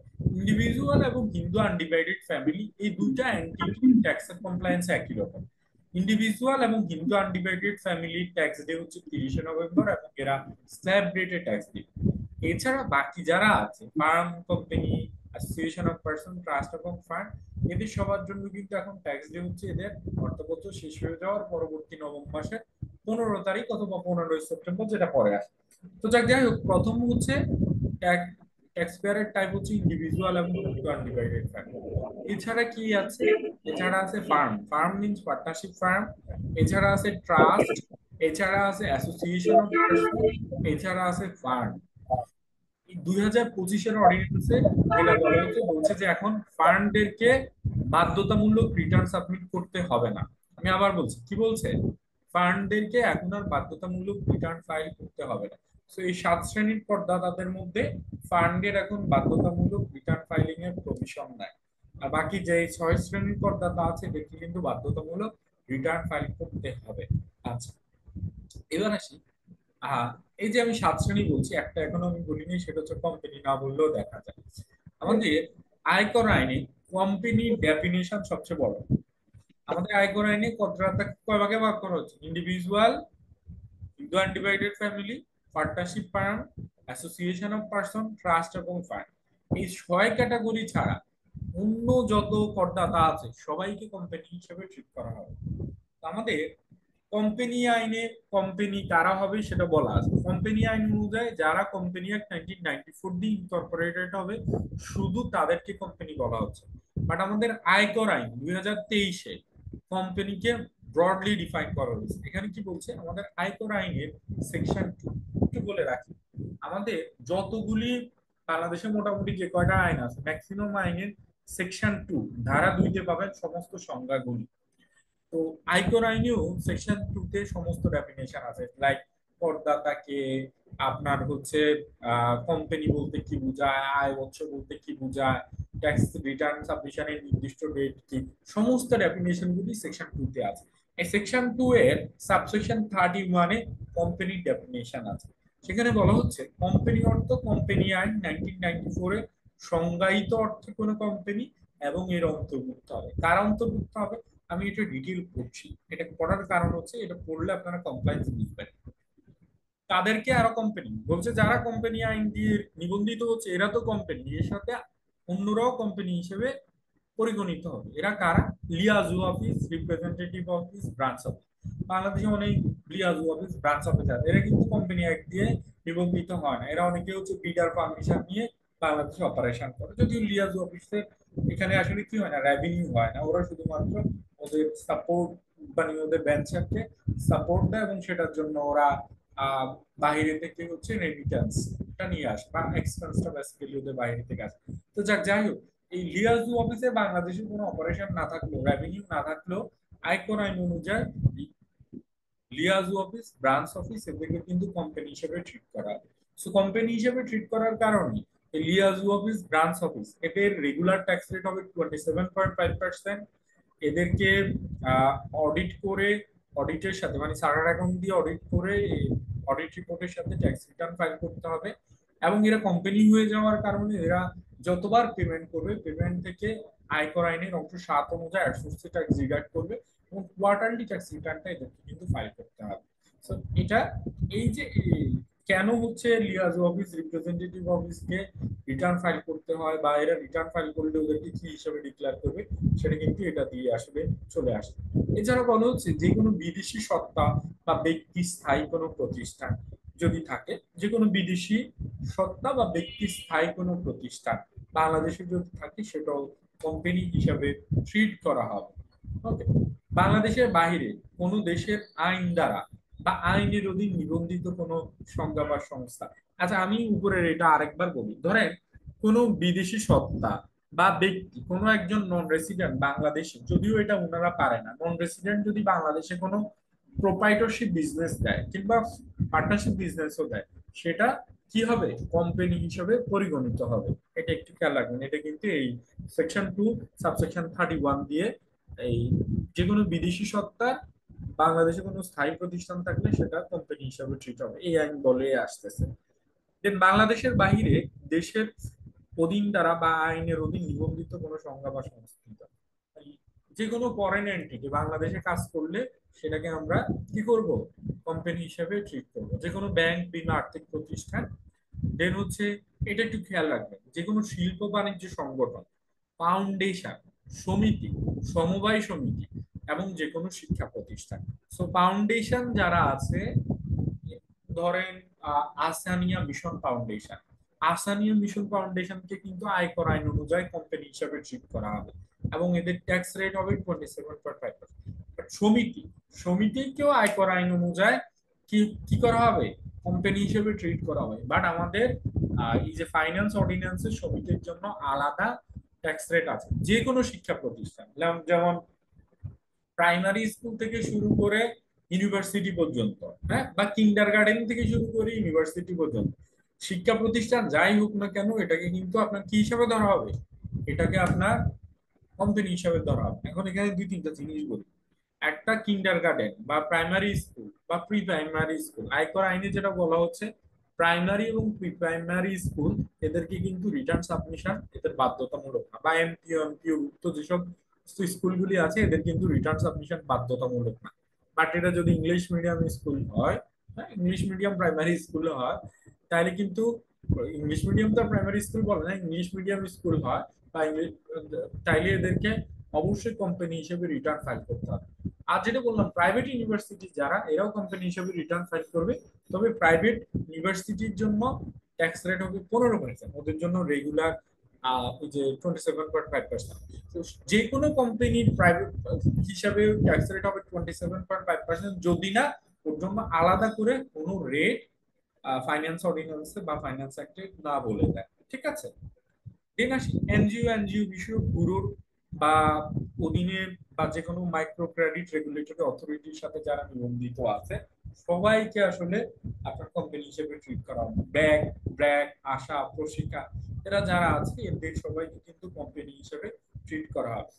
পরের বিষয়টা হচ্ছে, কোনো ফার্ম, ব্যক্তি সংঘ, জয়েন্ট ভেঞ্চার বা ব্যক্তিবর্গের সংগঠন, তা যেই নামেই হোক না কেন, উক্ত ব্যক্তিবর্গের কেউ কোম্পানি আইনে সংজ্ঞায়িত অর্থে কোনো কোম্পানি, এটা যদি আমি আপনাদেরকে একটু বুঝিয়ে বলি, let's say ABC limited company এবং Messrs brothers is a partnership firm এবং এবিসি লিমিটেড একটা কোম্পানি। মেসার্স ব্রাদার্স এবং পার্টনারশিপ ফার্ম এই দুজন মিলে যদি আর একটা ধরেন পার্টনারশিপ কনসার্ন ক্রিয়েট করে, ওই পার্টনারশিপ কনসার্নকে কোম্পানি হিসেবে ট্রিট করা হবে। কেন? কারণ এই কনসার্নের যে কোনো একজন একটি কোম্পানি। তো আপনি যদি কোনো কোম্পানির সাথে কোনো ফার্ম, ব্যক্তি সংঘ, জয়েন্ট ভেঞ্চার করেন, তাহলে পুরোটাকে কোম্পানি হিসেবে ট্রিট করা হবে। এরপরে বলা হচ্ছে, সংবিধিবদ্ধ সরকারি কর্তৃপক্ষ, স্থানীয় কর্তৃপক্ষ, স্বায়ত্তশাসিত সংস্থা, এদের সবাইকে কোম্পানি হিসেবে ট্রিট করা হচ্ছে। তবে এর মধ্যে যেমন স্বায়ত্তশাসিত প্রতিষ্ঠান like ICAB, ICMAB, this are the autonomous body, কিন্তু এরা অটোনোমাস বডি, এদের কোম্পানি হিসেবে ট্রিট হবে ঠিকই, বাট এদেরকে রিটার্ন সাবমিশন করা বাধ্যতামূলক থেকে কি করেছে, অব্যাহতি দিয়েছে। এরপরে যেটা বলা হচ্ছে, আপাতত বলবৎ কোনো আইন দ্বারা বা আইনের অধীনে প্রতিষ্ঠিত বা গঠিত যে কোনো সত্তা, এছাড়াও আপনার অন্য যে কোনো, আমরা আগে যে 6টা ক্যাটাগরি বলছি, ওই 6 ক্যাটাগরি ছাড়া অন্য কোনো ফর্মে কেউ যদি কোনো লিগ্যাল এন্টিটি এখানে ক্রিয়েট করে, সেটা আপনার কোম্পানি হিসেবে ট্রিট হবে। তার মানে কি দাঁড়াচ্ছে, আসলে কোম্পানি হচ্ছে সবচেয়ে ব্রডার ডেফিনিশন। আমি যদি স্পেসিফিকলি নিউটা পড়ি, তাহলে আর আসলে উপরের এতগুলি আমার পড়ার দরকার হয় না। নিয়ত বলছে স্বাভাবিক ব্যক্তি, firm, firm means partnership firm, ব্যক্তি সংঘ means association of person, trust like Ibn Sina trust, হিন্দু অবিভক্ত পরিবার, Hindu undivided family and farm.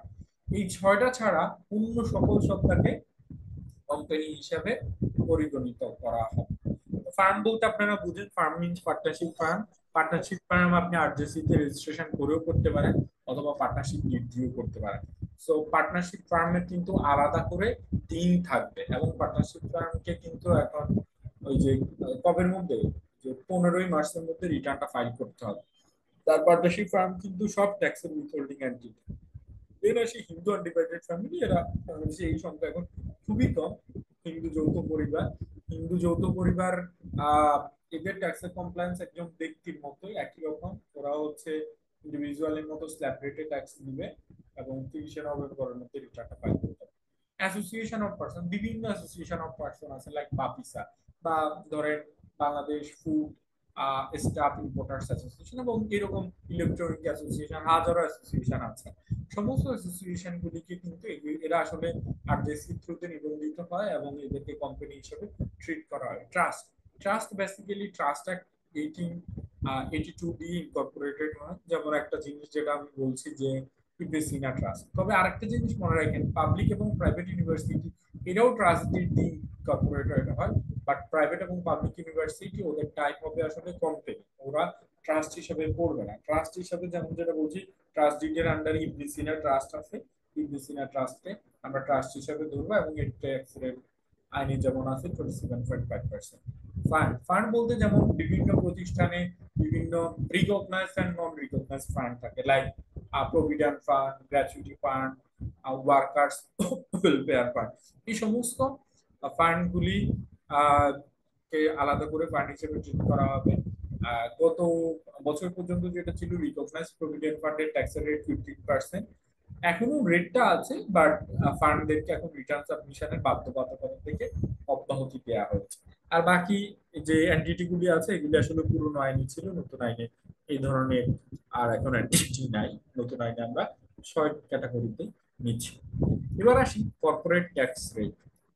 এখানে আমি কম্পারেটিভ দুটো রেট দেখাচ্ছি। একটা হচ্ছে অ্যাসেসমেন্ট ইয়ার 25-26, সেটা হচ্ছে আমরা এই যে এখন যে রিটার্নটা ফাইল করব তখন হচ্ছে এই ট্যাক্স রেটটা হবে আমার যে একদম রাইট সাইডে যে বক্সটা আছে এই রেট অনুযায়ী হবে। আর আমরা যখন ট্যাক্স প্ল্যানিং করব, এই যে আমাদের রানিং যে ইনকাম ইয়ার 25-26 বা ফিসকাল ইয়ার 25-26, এই ফিসকাল ইয়ার বা ফাইন্যান্সিয়াল ইয়ার 25-26 বা ইনকাম ইয়ার 25-26 এর জন্য যখন আমরা কথা বলবো, ট্যাক্স প্ল্যানিং করব, তখন কিন্তু এই রেটগুলি দিয়ে কথা বলবো। আমি যদি একটু আপনাদেরকে মেজর কয়েকটা ট্যাক্স রেট নিয়ে কথা বলি। সবার আগে আসি আমি প্রাইভেট লিমিটেড কোম্পানি।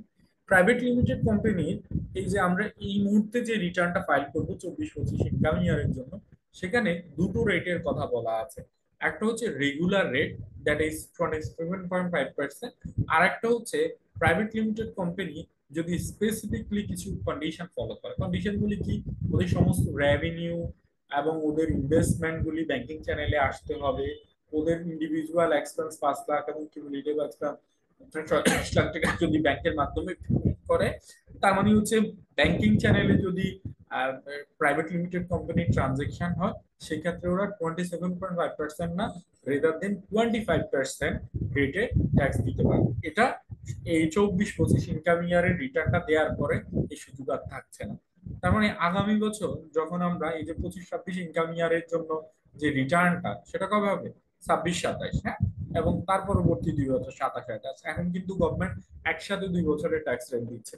তো আগামী 2 বছর প্রাইভেট লিমিটেড কোম্পানির জন্য ট্যাক্স রেট হবে 27.5%। সো ওরা ব্যাংকিং চ্যানেলে ট্রানজাকশন করুক আর না করুক, ইট ডাজন্ট ম্যাটার, ওদের রেটটা 27.5% থাকবে।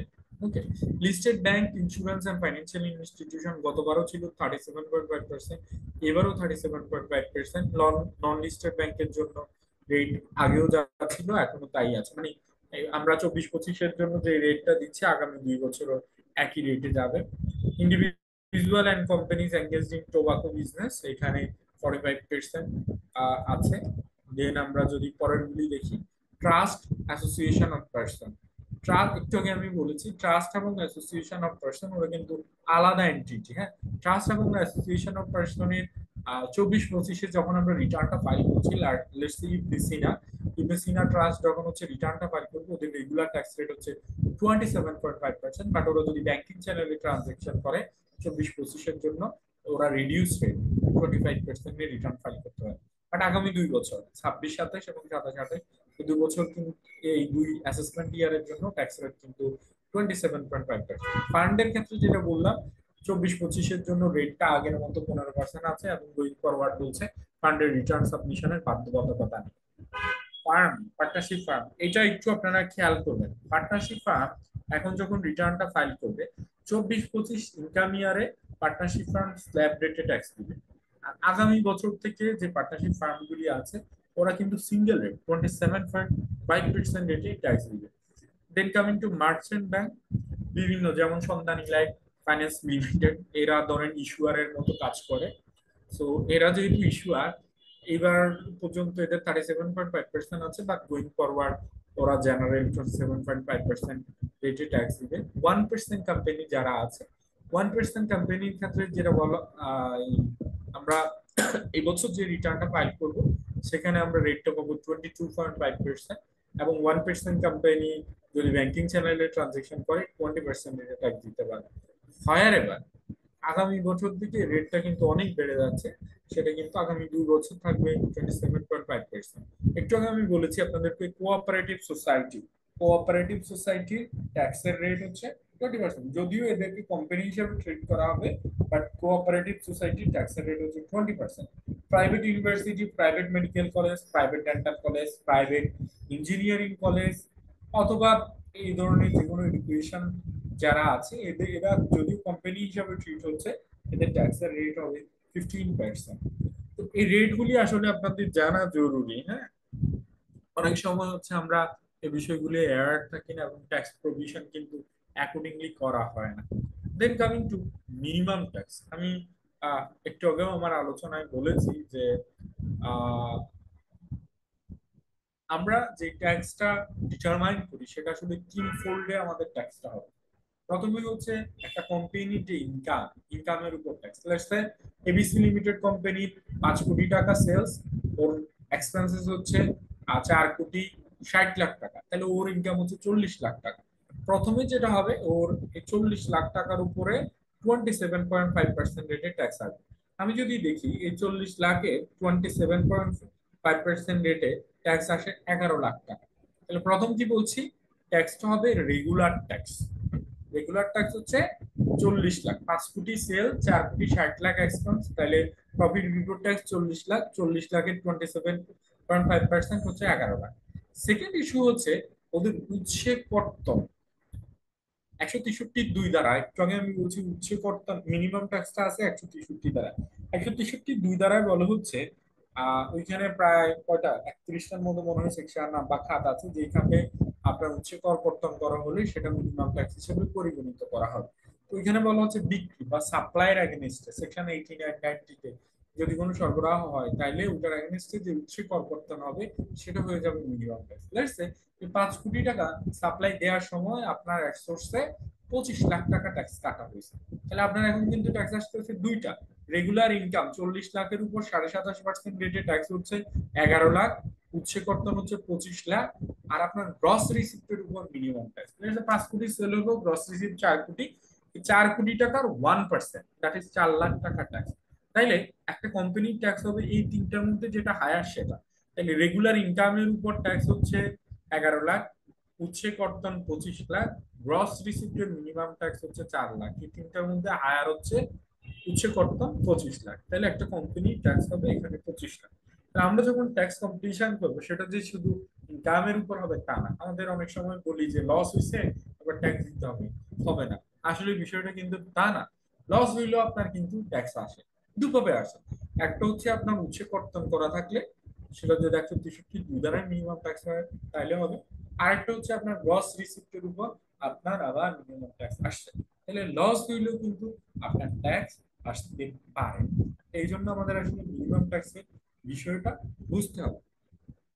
এই যে আমি একটু আগে বলছিলাম, সরি 32টা না, 38টা খাতে হচ্ছে কর্তন করা হলে সেটা মিনিমাম ট্যাক্স হবে। এই যে যে প্রথম একটু আগে আমি যেটা বলছি, ওই কোম্পানি 5 কোটি টাকার গুডস সাপ্লাই দিচ্ছে, গুডস সাপ্লাইয়ের এগেনস্টে যে ট্যাক্সটা কাটা হয় এটা আসলে 89 ধারায় ট্যাক্সটা ডিডাক্ট হয়। 89 ধারায় যে ট্যাক্সটা ডিডাক্ট হয় এটা মিনিমাম ট্যাক্স। আচ্ছা, এখানে এবারের আয়কর আইনে একটা চেঞ্জেস আসছে, সেটা হচ্ছে আহ একটু আগে আমি যে এক্সাম্পলটা দিলাম যে রেগুলার ট্যাক্স হচ্ছে 11 লাখ, আর উচ্চ কর্তন হচ্ছে 25 লাখ, তাহলে ওনার আসলে ট্যাক্স লাইবিলিটি বা ট্যাক্স পেয়েবল হচ্ছে 25 লাখ। আমরা এইবারের রিটার্নে ওনার ট্যাক্স লাইবিলিটি 25 লাখই দেখাবো। কিন্তু আসলে উনার কিন্তু একটা ওনার সাথে আনজাস্টিস হয়ে যাচ্ছে। ইনজাস্টিস কিভাবে, উনার রেগুলার আসে 11 লাখ, উনার উচ্চ কর্তন 25 লাখ হয়ে যাওয়ার কারণে উনার কিন্তু 14 লাখ টাকা এখানে এডিশনালি উনার বস্তাতে আছে।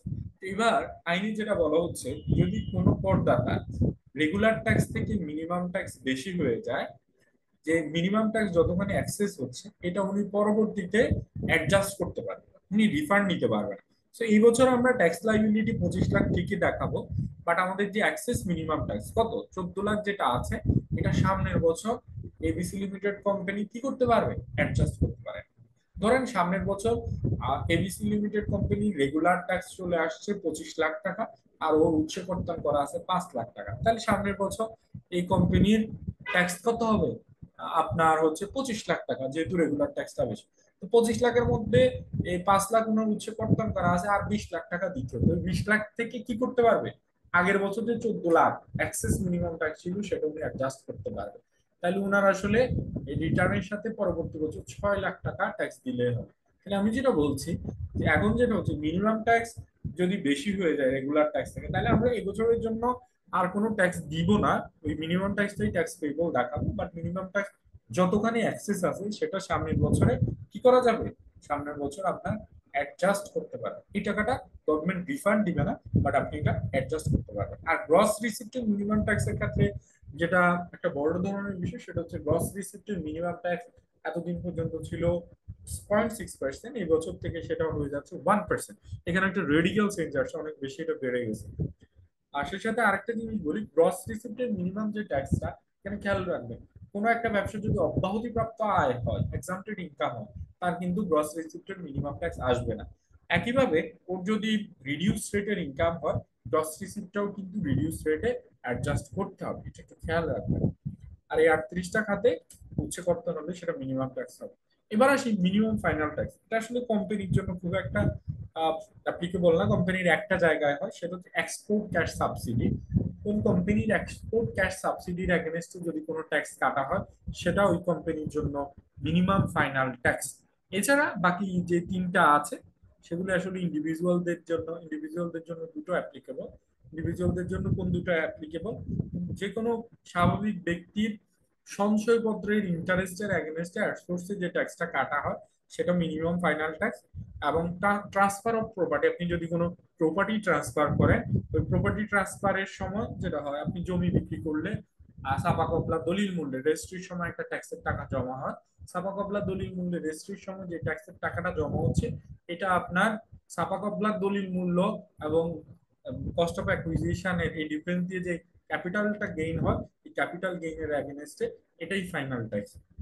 বাট আপনি যদি ছাপা কপলার দলিল মূল্য থেকে অ্যাক্সেস কোনো অ্যামাউন্ট আপনি পেয়ে যান, সেই অ্যাক্সেস অ্যামাউন্ট কিন্তু আবার রেগুলার রেটে ট্যাক্স হবে। আমার কথাটা একটু জটিল, আমি এক্সাম্পল দিয়ে বলি। ধরেন রহমান সাহেব 2024-এর ডিসেম্বর মাসে একটা জমি বিক্রি করছেন, যে জমিটা উনি 20 লাখ টাকায় কিনছেন, এই জমিটা উনি বিক্রি করছে 60 লাখ টাকা। বাট উনি এইটা ছাপা কপলা দলিল মূল্যে রেজিস্ট্রি দিয়েছেন 50 লাখ টাকা। তাইলে এই যে দলিলের এই জমি বিক্রি করছে উনি 60 লাখ টাকায়, বাট উনি রেজিস্ট্রি দিলেন 50 লাখ টাকা। উনি যখন 50 লাখ টাকায় ছাপা কপলা দলিল মূল্যে রেজিস্ট্রি দিচ্ছেন, তখন ওইখানে একটা এআইটি জমা হচ্ছে। লেটস সে ধরেন এই 50 লাখের এগেনস্টে 3 লাখ টাকা অ্যাডভান্স ইনকাম ট্যাক্স, মানে এই ট্যাক্স বাবদ জমা হয়েছে।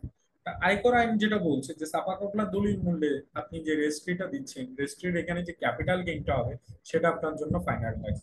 তাহলে আপনি ছাপা কপলা দলিল মূল্যের রেজিস্ট্রি হচ্ছে 50 লাখ, আপনার কস্ট অফ অ্যাকুইজিশন হচ্ছে 20 লাখ, তাহলে ক্যাপিটাল গেইন কত, 30 লাখ। এই 30 লাখের জন্য এই যে 3 লাখ টাকা রেজিস্ট্রেশনের সময় ট্যাক্স যেটা জমা দেওয়া আছে, এটাই ফাইনাল ট্যাক্স। এখানে আর আলাদা কোনো ট্যাক্স দিতে হবে না। বাট আপনি নিয়েছেন কত, অ্যাক্সেস নিয়েছেন কত, কিন্তু নিয়েছেন মোট 60 লাখ, 10 লাখ টাকা অ্যাক্সেস নিয়েছেন। এই 10 লাখ টাকা কিন্তু আপনার রেগুলার ট্যাক্স হিসাবে পরিগণিত হবে, এটা কিন্তু রেগুলার ইনকামের সাথে চলে আসবে ক্যাপিটাল গেইন। এই হলো দুটো বিষয়। এছাড়া যেটা আছে যে যে সমস্ত এন্টিটির জন্য রিটার্ন সাবমিশন বাধ্যতামূলক না, ওই সমস্ত এন্টিটির এফডিআর এর এগেনস্টে আউটসোর্সে যে ট্যাক্সটা কাটা হবে সেটা ফাইনাল ট্যাক্স। আমি একটু আগে বলছি লাইক আইসিএবি এবং আইসিএমএবি, ওনাদেরকে কিন্তু কি করতে হয় না, ওনাদেরকে কিন্তু রিটার্ন সাবমিশন করতে হবে না। সো আইসিএবি এবং আইসিএমএবি যদি কোনো এফডিআর করে, এফডিআর থেকে ব্যাংক যে ট্যাক্সটা কাটবে, ওই ট্যাক্সটা আইসিএবি এবং আইসিএমএবির জন্য ফাইনাল ট্যাক্স হবে, এটা কিন্তু অন্যদের জন্য না। এফডিআর বা সঞ্চয়পত্র মানে এই যে ইন্টারেস্ট এর এগেনস্টে যে ট্যাক্সটা কাটা হয়, এটা কার জন্য ফাইনাল, যাদের রিটার্ন সাবমিশনের বাধ্যবাধকতা নেই তাদের জন্য ফাইনাল ট্যাক্স, অন্যদের জন্য কিন্তু এটা না। Minimum tax based on gross receipt, এটা আমি একটু আগে যদিও কনসেপ্টটা বলেছি, এখানে একদম ডিটেল লিস্ট আছে। Minimum tax on gross receipt, সবার আগে একটু আপনাদেরকে বলি গ্রস রিসিপ্ট এবং সেলস একটু ডিফারেন্ট। সেলস মানে হচ্ছে বিক্রয়, আর গ্রস রিসিপ্ট হচ্ছে বিক্রয় হতে প্রাপ্তি। আমরা সাধারণত কিভাবে বিক্রয় হতে প্রাপ্ত বের করি? ওপেনিং রিসিভেবল প্লাস আপনার ট্যাক্স ভ্যাট ছাড়া যে নেট সেলসটা হচ্ছে ওই net sales minus closing receivable, তাহলে আমরা পাই আসলে আমরা কালেকশন ফ্রম সেলস, এটার সাথে আপনার এনি আদার ইনকাম যা আছে সব যোগ করে আপনি পাবেন আপনার গ্রস রিসিপ্ট। এখন কোনো একজন স্বাভাবিক ব্যক্তি, একজন প্রোপাইটরশিপ বিজনেস, হ্যাঁ, কাপড়ের ব্যবসা করে, পুরান ঢাকার একজন ব্যবসায়ী, উনি কাপড়ের ব্যবসা করে, উনি কাপড়ের ব্যবসা করে আহ, এই 24-25 অর্থ বছরে উনি 6 কোটি টাকা কাপড়ের ব্যবসা করে উনি টাকাটা পেয়েছেন এবং উনার বিক্রিও 6 কোটি। বাট হিসাব করে দেখা গেছে উনার খরচ হচ্ছে 6,30,00,000, তার মানে উনার কিন্তু রেগুলার ট্যাক্স নাই। এখন সমস্যা হচ্ছে, বলা হচ্ছে আয়কর আইনের সেকশন 163(5) দ্বারা বলা হচ্ছে কোনো ইন্ডিভিজুয়াল ব্যক্তি শ্রেণীর করদাতার গ্রস রিসিপ্ট যদি 4 কোটি টাকার বেশি হয়, তাহলে উনার গ্রস রিসিপ্টের উপর 1% রেটে ট্যাক্স দিতে হবে। তাহলে এই যে কাপড়ের ব্যবসায়ী সোল প্রোপাইটরশিপ বিজনেস, উনি তো 6 কোটি টাকা পাইছেন, ওনার যদিও রেগুলার ট্যাক্স নাই, লস হয়েছে, ওনার এই 6 কোটি টাকার 1%, 6 লাখ টাকা ওনাকে মিনিমাম ট্যাক্স দিতে হবে। এটা একটা বিষয়। আর এটা যদি প্রোপাইটরশিপ বিজনেস বা ইন্ডিভিজুয়াল না হয়, এটা পার্টনারশিপ ফার্ম হয়, সেক্ষেত্রে চার কি এত বড় মানে দিবে না, থ্রেশহোল্ড দিবে না, 50 লাখ। পার্টনারশিপ ফার্মের এনুয়াল গ্রস রিসিপ্ট যদি 50 লাখের কম হয়, তাহলে গ্রস রিসিপ্টের মিনিমাম ট্যাক্স দিতে হবে না। গ্রস রিসিপ্ট যদি 50 লাখের বেশি হয়, তাহলে গ্রস রিসিপ্টের উপর 1% দিতে হবে। একইভাবে ইন্ডিভিজুয়ালদের জন্য যদি ওই কাপড়ের ব্যবসায়ী যদি বিক্রি করে প্রাপ্তি হয় 3,80,00,000, তাহলে কিন্তু না গ্রস রিসিপ্টের মিনিমাম ট্যাক্স আসবে না। ইন্ডিভিজুয়ালের জন্য এটা কখন হবে? যদি 4 কোটি টাকা এক্সিড করে। ইন্ডিভিজুয়াল এবং পার্টনারশিপ ফার্ম ছাড়া অন্য যারা আছে লাইক কোম্পানি, ট্রাস্ট, এদের হচ্ছে 2 টাকাও যদি গ্রস রিসিপ্ট হয়, ওনাদের ওই 2 টাকার উপরে 1% রেটে আপনার মিনিমাম ট্যাক্স দিতে হবে। আর এটা যদি হয় আপনার মোবাইল ফোন অপারেটর, তাইলে ওনার গ্রস রিসিপ্টের উপর 1%। কার্বোনেটেড বেভারেজ লাইক মজো, কোকা কোলা, এদের কিন্তু গ্রস রিসিপ্টের উপর 3% রেটে। যারা সিগারেট, বিড়ি, চুইং টোবাকো বা টোবাকো রিলেটেড বিজনেস করেন, ওনাদের গ্রস রিসিপ্টের উপর 3% রেটে আপনার মিনিমাম ট্যাক্স দিতে হবে। আরেকটা জিনিস হচ্ছে কমার্শিয়াল প্রোডাকশন যারা করেন, ওদের কমার্শিয়াল প্রোডাকশন শুরুর প্রথম 3 বছর ওনাদের গ্রস রিসিপ্টের মিনিমাম ট্যাক্স হবে 0.1%। বুঝা যাচ্ছে? এবার আসি ট্যাক্স রেট, এই জায়গাটা একটু আপনারা গুরুত্ব দিবেন। এখানে দুটো ট্যাক্স রেট আছে। আমরা যখন 24-25 অর্থ বছরের রিটার্নটা ফাইল করব, তখন এই যে আমি বাম দিকে যে অরেঞ্জ কালারের যে শিডিউলটা দেখাচ্ছি, সেটা আমরা ফলো করবো। দেখেন এই ট্যাক্স রেট কিন্তু এই যে 24-এ চলে আসছে, আমরা কিন্তু 24-এর ওই রেট অনুযায়ী এই এখন কিন্তু এই রেটটা দিব। আমরা যে এই 24-25 ইনকাম ইয়ারের জন্য যখন রিটার্নটা ফাইল করব, তখন ট্যাক্সের রেট হবে প্রথম 3.5 লাখ টাকার উপর 0%, পরবর্তী 1 লাখের উপর 5%, পরবর্তী 4 লাখের উপর 10%, পরবর্তী 5 লাখের উপর 15%, তার পরবর্তী 5 লাখের উপর 20%, তার পরবর্তী 20 লাখের জন্য 25%, মানে 38.5 লাখ টাকা পর্যন্ত 25%, 38.5 লাখ টাকা এক্সিড করলে 30%। আমরা এই বছর ব্যক্তি শ্রেণীর করদাতা যারা অনলাইনে রিটার্ন ফাইল করছি, আমাদের কিন্তু এই স্ল্যাব রেটে ধরা হচ্ছে। আমরা যদিও এখন এটা নিজেরা বের করছি না, এজন্য আমরা দেখছি না, বাট কেউ যদি ফিজিক্যালি রিটার্ন সাবমিট করেন বা পেপার রিটার্ন সাবমিট করেন, উনি কিন্তু এই রেটে দিবেন। কিংবা ধরেন কোনো একটা প্রতিষ্ঠানে এক্সপেট্রি ফরেনার এমপ্লয়ীদের যখন রিটার্ন ফাইল করবেন, তখন কিন্তু এই রেটটা দেবেন। বাট আমরা 25-26 ইনকাম ইয়ার কিংবা অ্যাসেসমেন্ট ইয়ার 26-27 আগামী বছর যে রিটার্নটা ফাইল করব, কিংবা আমরা এখন এই মুহূর্তে যে স্যালারি টিডিএস করছি, তখন কিন্তু ট্যাক্সের রেটটা হচ্ছে 3,75,000 টাকা পর্যন্ত 0%। মানে কোনো করদাতার যদি ইনকাম 3,75,000-এর কম হয়, তার জন্য কিন্তু কোনো ট্যাক্স হবে না। আর যদি করদাতার ইনকাম 3,75,000-এর বেশি হয়, তাহলে উনার মিনিমাম ট্যাক্স হবে 5%, এবং এর থেকে বেশি হলে গ্রাজুয়ালি হবে। তো প্রথম 3,75,000 পর্যন্ত ট্যাক্স নেই, তার পরবর্তী 3 লাখের জন্য 10%, তার পরবর্তী 4 লাখের জন্য 15%, তার পরবর্তী 5 লাখের জন্য 20%, এবং তার পরবর্তী 20 লাখের জন্য 25%, এবং রিমেনিং অ্যাক্সেস অ্যামাউন্টের উপর 30% রেটে দিতে হবে। আর আগামী বছর থেকে ফিমেল যদি হন, ফিমেলদের ট্যাক্স ফ্রি ইনকাম হবে 4,25,000, ফিমেল প্লাস সিনিয়র সিটিজেন। আর এই বছর আমরা যে রিটার্নটা ফাইল করছি, সেখানে ফিমেল এবং সিনিয়র সিটিজেন মিনস এজ এবং 65 হলে ট্যাক্স ফ্রি ইনকাম হবে 4 লাখ টাকা। এটা আমাদের একটু মনে রাখতে হবে। মিনিমাম ট্যাক্স ফর ইন্ডিভিজুয়াল, যেটা আমি একটু আগে বলেছি, আমাদের ফাইন্যান্স অর্ডিন্যান্সে যেটা আসছে, ইরেসপেক্টিভ অফ জুরিসডিকশন, এখন থেকে গোয়িং ফরওয়ার্ড মিনিমাম ট্যাক্স হবে 5,000। আপনি ঢাকায় থাকেন, Chittagong, other city corporation, doesn't matter, আপনার ইনকাম যখনই ট্যাক্স ফ্রি লিমিট 3,75,000 অ্যাক্সেপ্ট করবে, আপনার মিনিমাম ট্যাক্স হবে 5,000। এটা হচ্ছে একটা বিষয়। দ্বিতীয় বিষয় হচ্ছে, কোনো করদাতা যদি প্রথমবারের মতো রিটার্ন সাবমিট করেন, তার ক্ষেত্রে মিনিমাম ট্যাক্স হবে 1,000 টাকা। এটা আসলে কখন অ্যাপ্লিকেবল হবে? ধরেন কোনো একজন করদাতার আপনি স্যালারি টিডিএসটা কম্পিটিশন করছেন, ওনার স্যালারি টিডিএস কম্পিটিশন করার সময় আপনি দেখলেন যে ওনার ট্যাক্স আসছে কথার কথা 3,80,000 টাকা, ট্যাক্সেবল ইনকাম আসছে 3,80,000। তাহলে ওনার যদি ট্যাক্সেবল ইনকাম 3,80,000 হয়, আমরা ওনার ট্যাক্সটা কিভাবে বের করবো? প্রথম 3,75,000 টাকার উপর কোনো ট্যাক্স নাই, পরবর্তী 5,000 টাকার জন্য ওনার 10% রেটে ট্যাক্স আসবে 500 টাকা। সো আমরা যেটা বলছি যে এই বছর থেকে ইরেসপেক্টিভ অফ জুরিসডিকশন, যখনই 3,75,000 অ্যাক্সিড করবে তখন ট্যাক্স হবে 5,000 টাকা। 500 টাকা হইলে ওনার 5,000 টাকা করতাম। এখন কোশ্চেন হচ্ছে, যেই ব্যক্তির আমরা স্যালারি ডিডিএস করছি, উনি এর আগে কখনো রিটার্ন ফাইল করছে কিনা। উনি যদি এর আগে কখনোই রিটার্ন ফাইল না করে, তাহলে উনার জন্য কিন্তু 5,000 না, ওনার জন্য মিনিমাম ট্যাক্স হবে 1,000 টাকা। তাহলে উনার আসলে এই যে যার 3,80,000, তার কিন্তু আপনি টিডিএস 5,000 কাটবেন না, ওনার টিডিএস কাটবেন আপনি 1,000। 1,000 ডিভাইডেড বাই 12 করে সারা বছর যা আসে সেটা কাটবেন। আর যখনই আসলে 1,000 অ্যাক্সিড করে যাবে, তখন আর আসলে ওই যেটা আছে যা আসবে সেটাই কাটবেন, যতক্ষণ পর্যন্ত না ওইটা 5,000 না হয়। মানে প্রথমবার হইলে বা ওনার যদি ধরেন রেগুলার আসে 2,000, আপনি 2,000ই কাটবেন। 3,000 আসলে 3,000। প্রথমবার যদি করদাতা হয়, ওনার জন্য মিনিমাম ট্যাক্স হচ্ছে 1,000। আর যদি উনি প্রথমবার না হন, তাহলে ওনার জন্য 5,000। এখানে একটা ভ্যালিড কোশ্চেন হচ্ছে, এখন করদাতা অনেকেই বলতে পারে, ভাই আমার এবারই প্রথম। সেক্ষেত্রে আপনি অবশ্যই অবশ্যই কি করবেন? এটা একটু চেক করে নিতে পারেন। লেটস সে আপনি ওনার টিম দিয়েও অনলাইনে দেখতে পারেন যে লাস্ট ইয়ারের রিটার্নটা অনলাইনে আছে কিনা।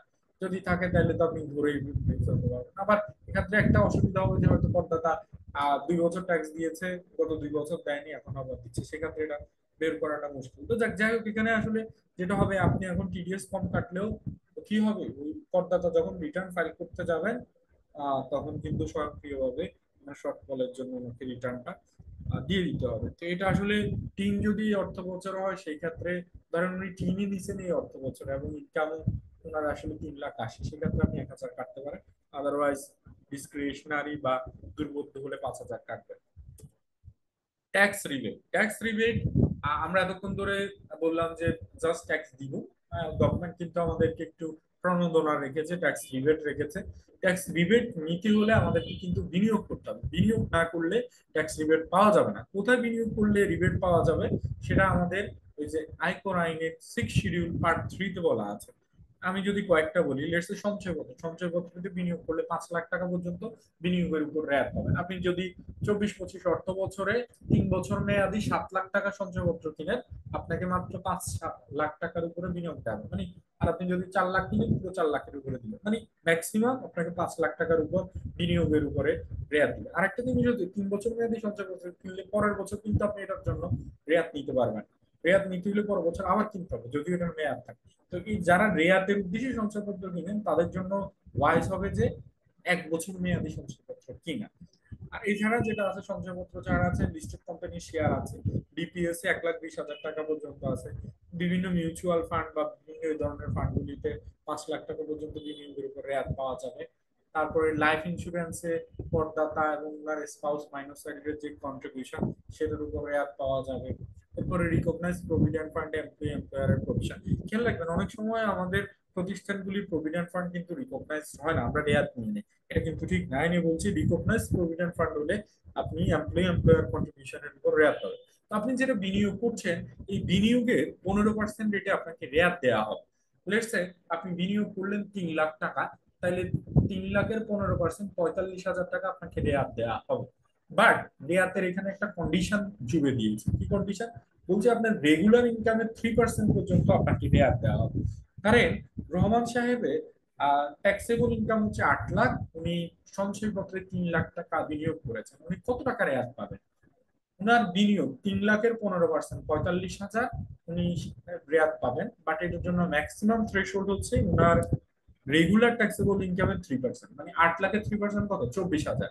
তাহলে উনি বিনিয়োগ পাবেন 8 লাখের 3%, 24,000। অ্যাকচুয়াল বিনিয়োগ 5 লাখের 15%, 45,000 অথবা 10 লাখ, এই তিনটার মধ্যে যেটা লোয়ার সেটাই হবে ওনার ট্যাক্স রিবেট। তাহলে উনি ট্যাক্স রিবেট পাবে 24,000 টাকা। এখন উনি যদি র্যাপ ইনভেস্টমেন্ট করে মাত্র 1 লাখ টাকার সঞ্চয় করবেন, সেক্ষেত্রে উনি কত টাকা বিনিয়োগ রেয়াত পাবেন?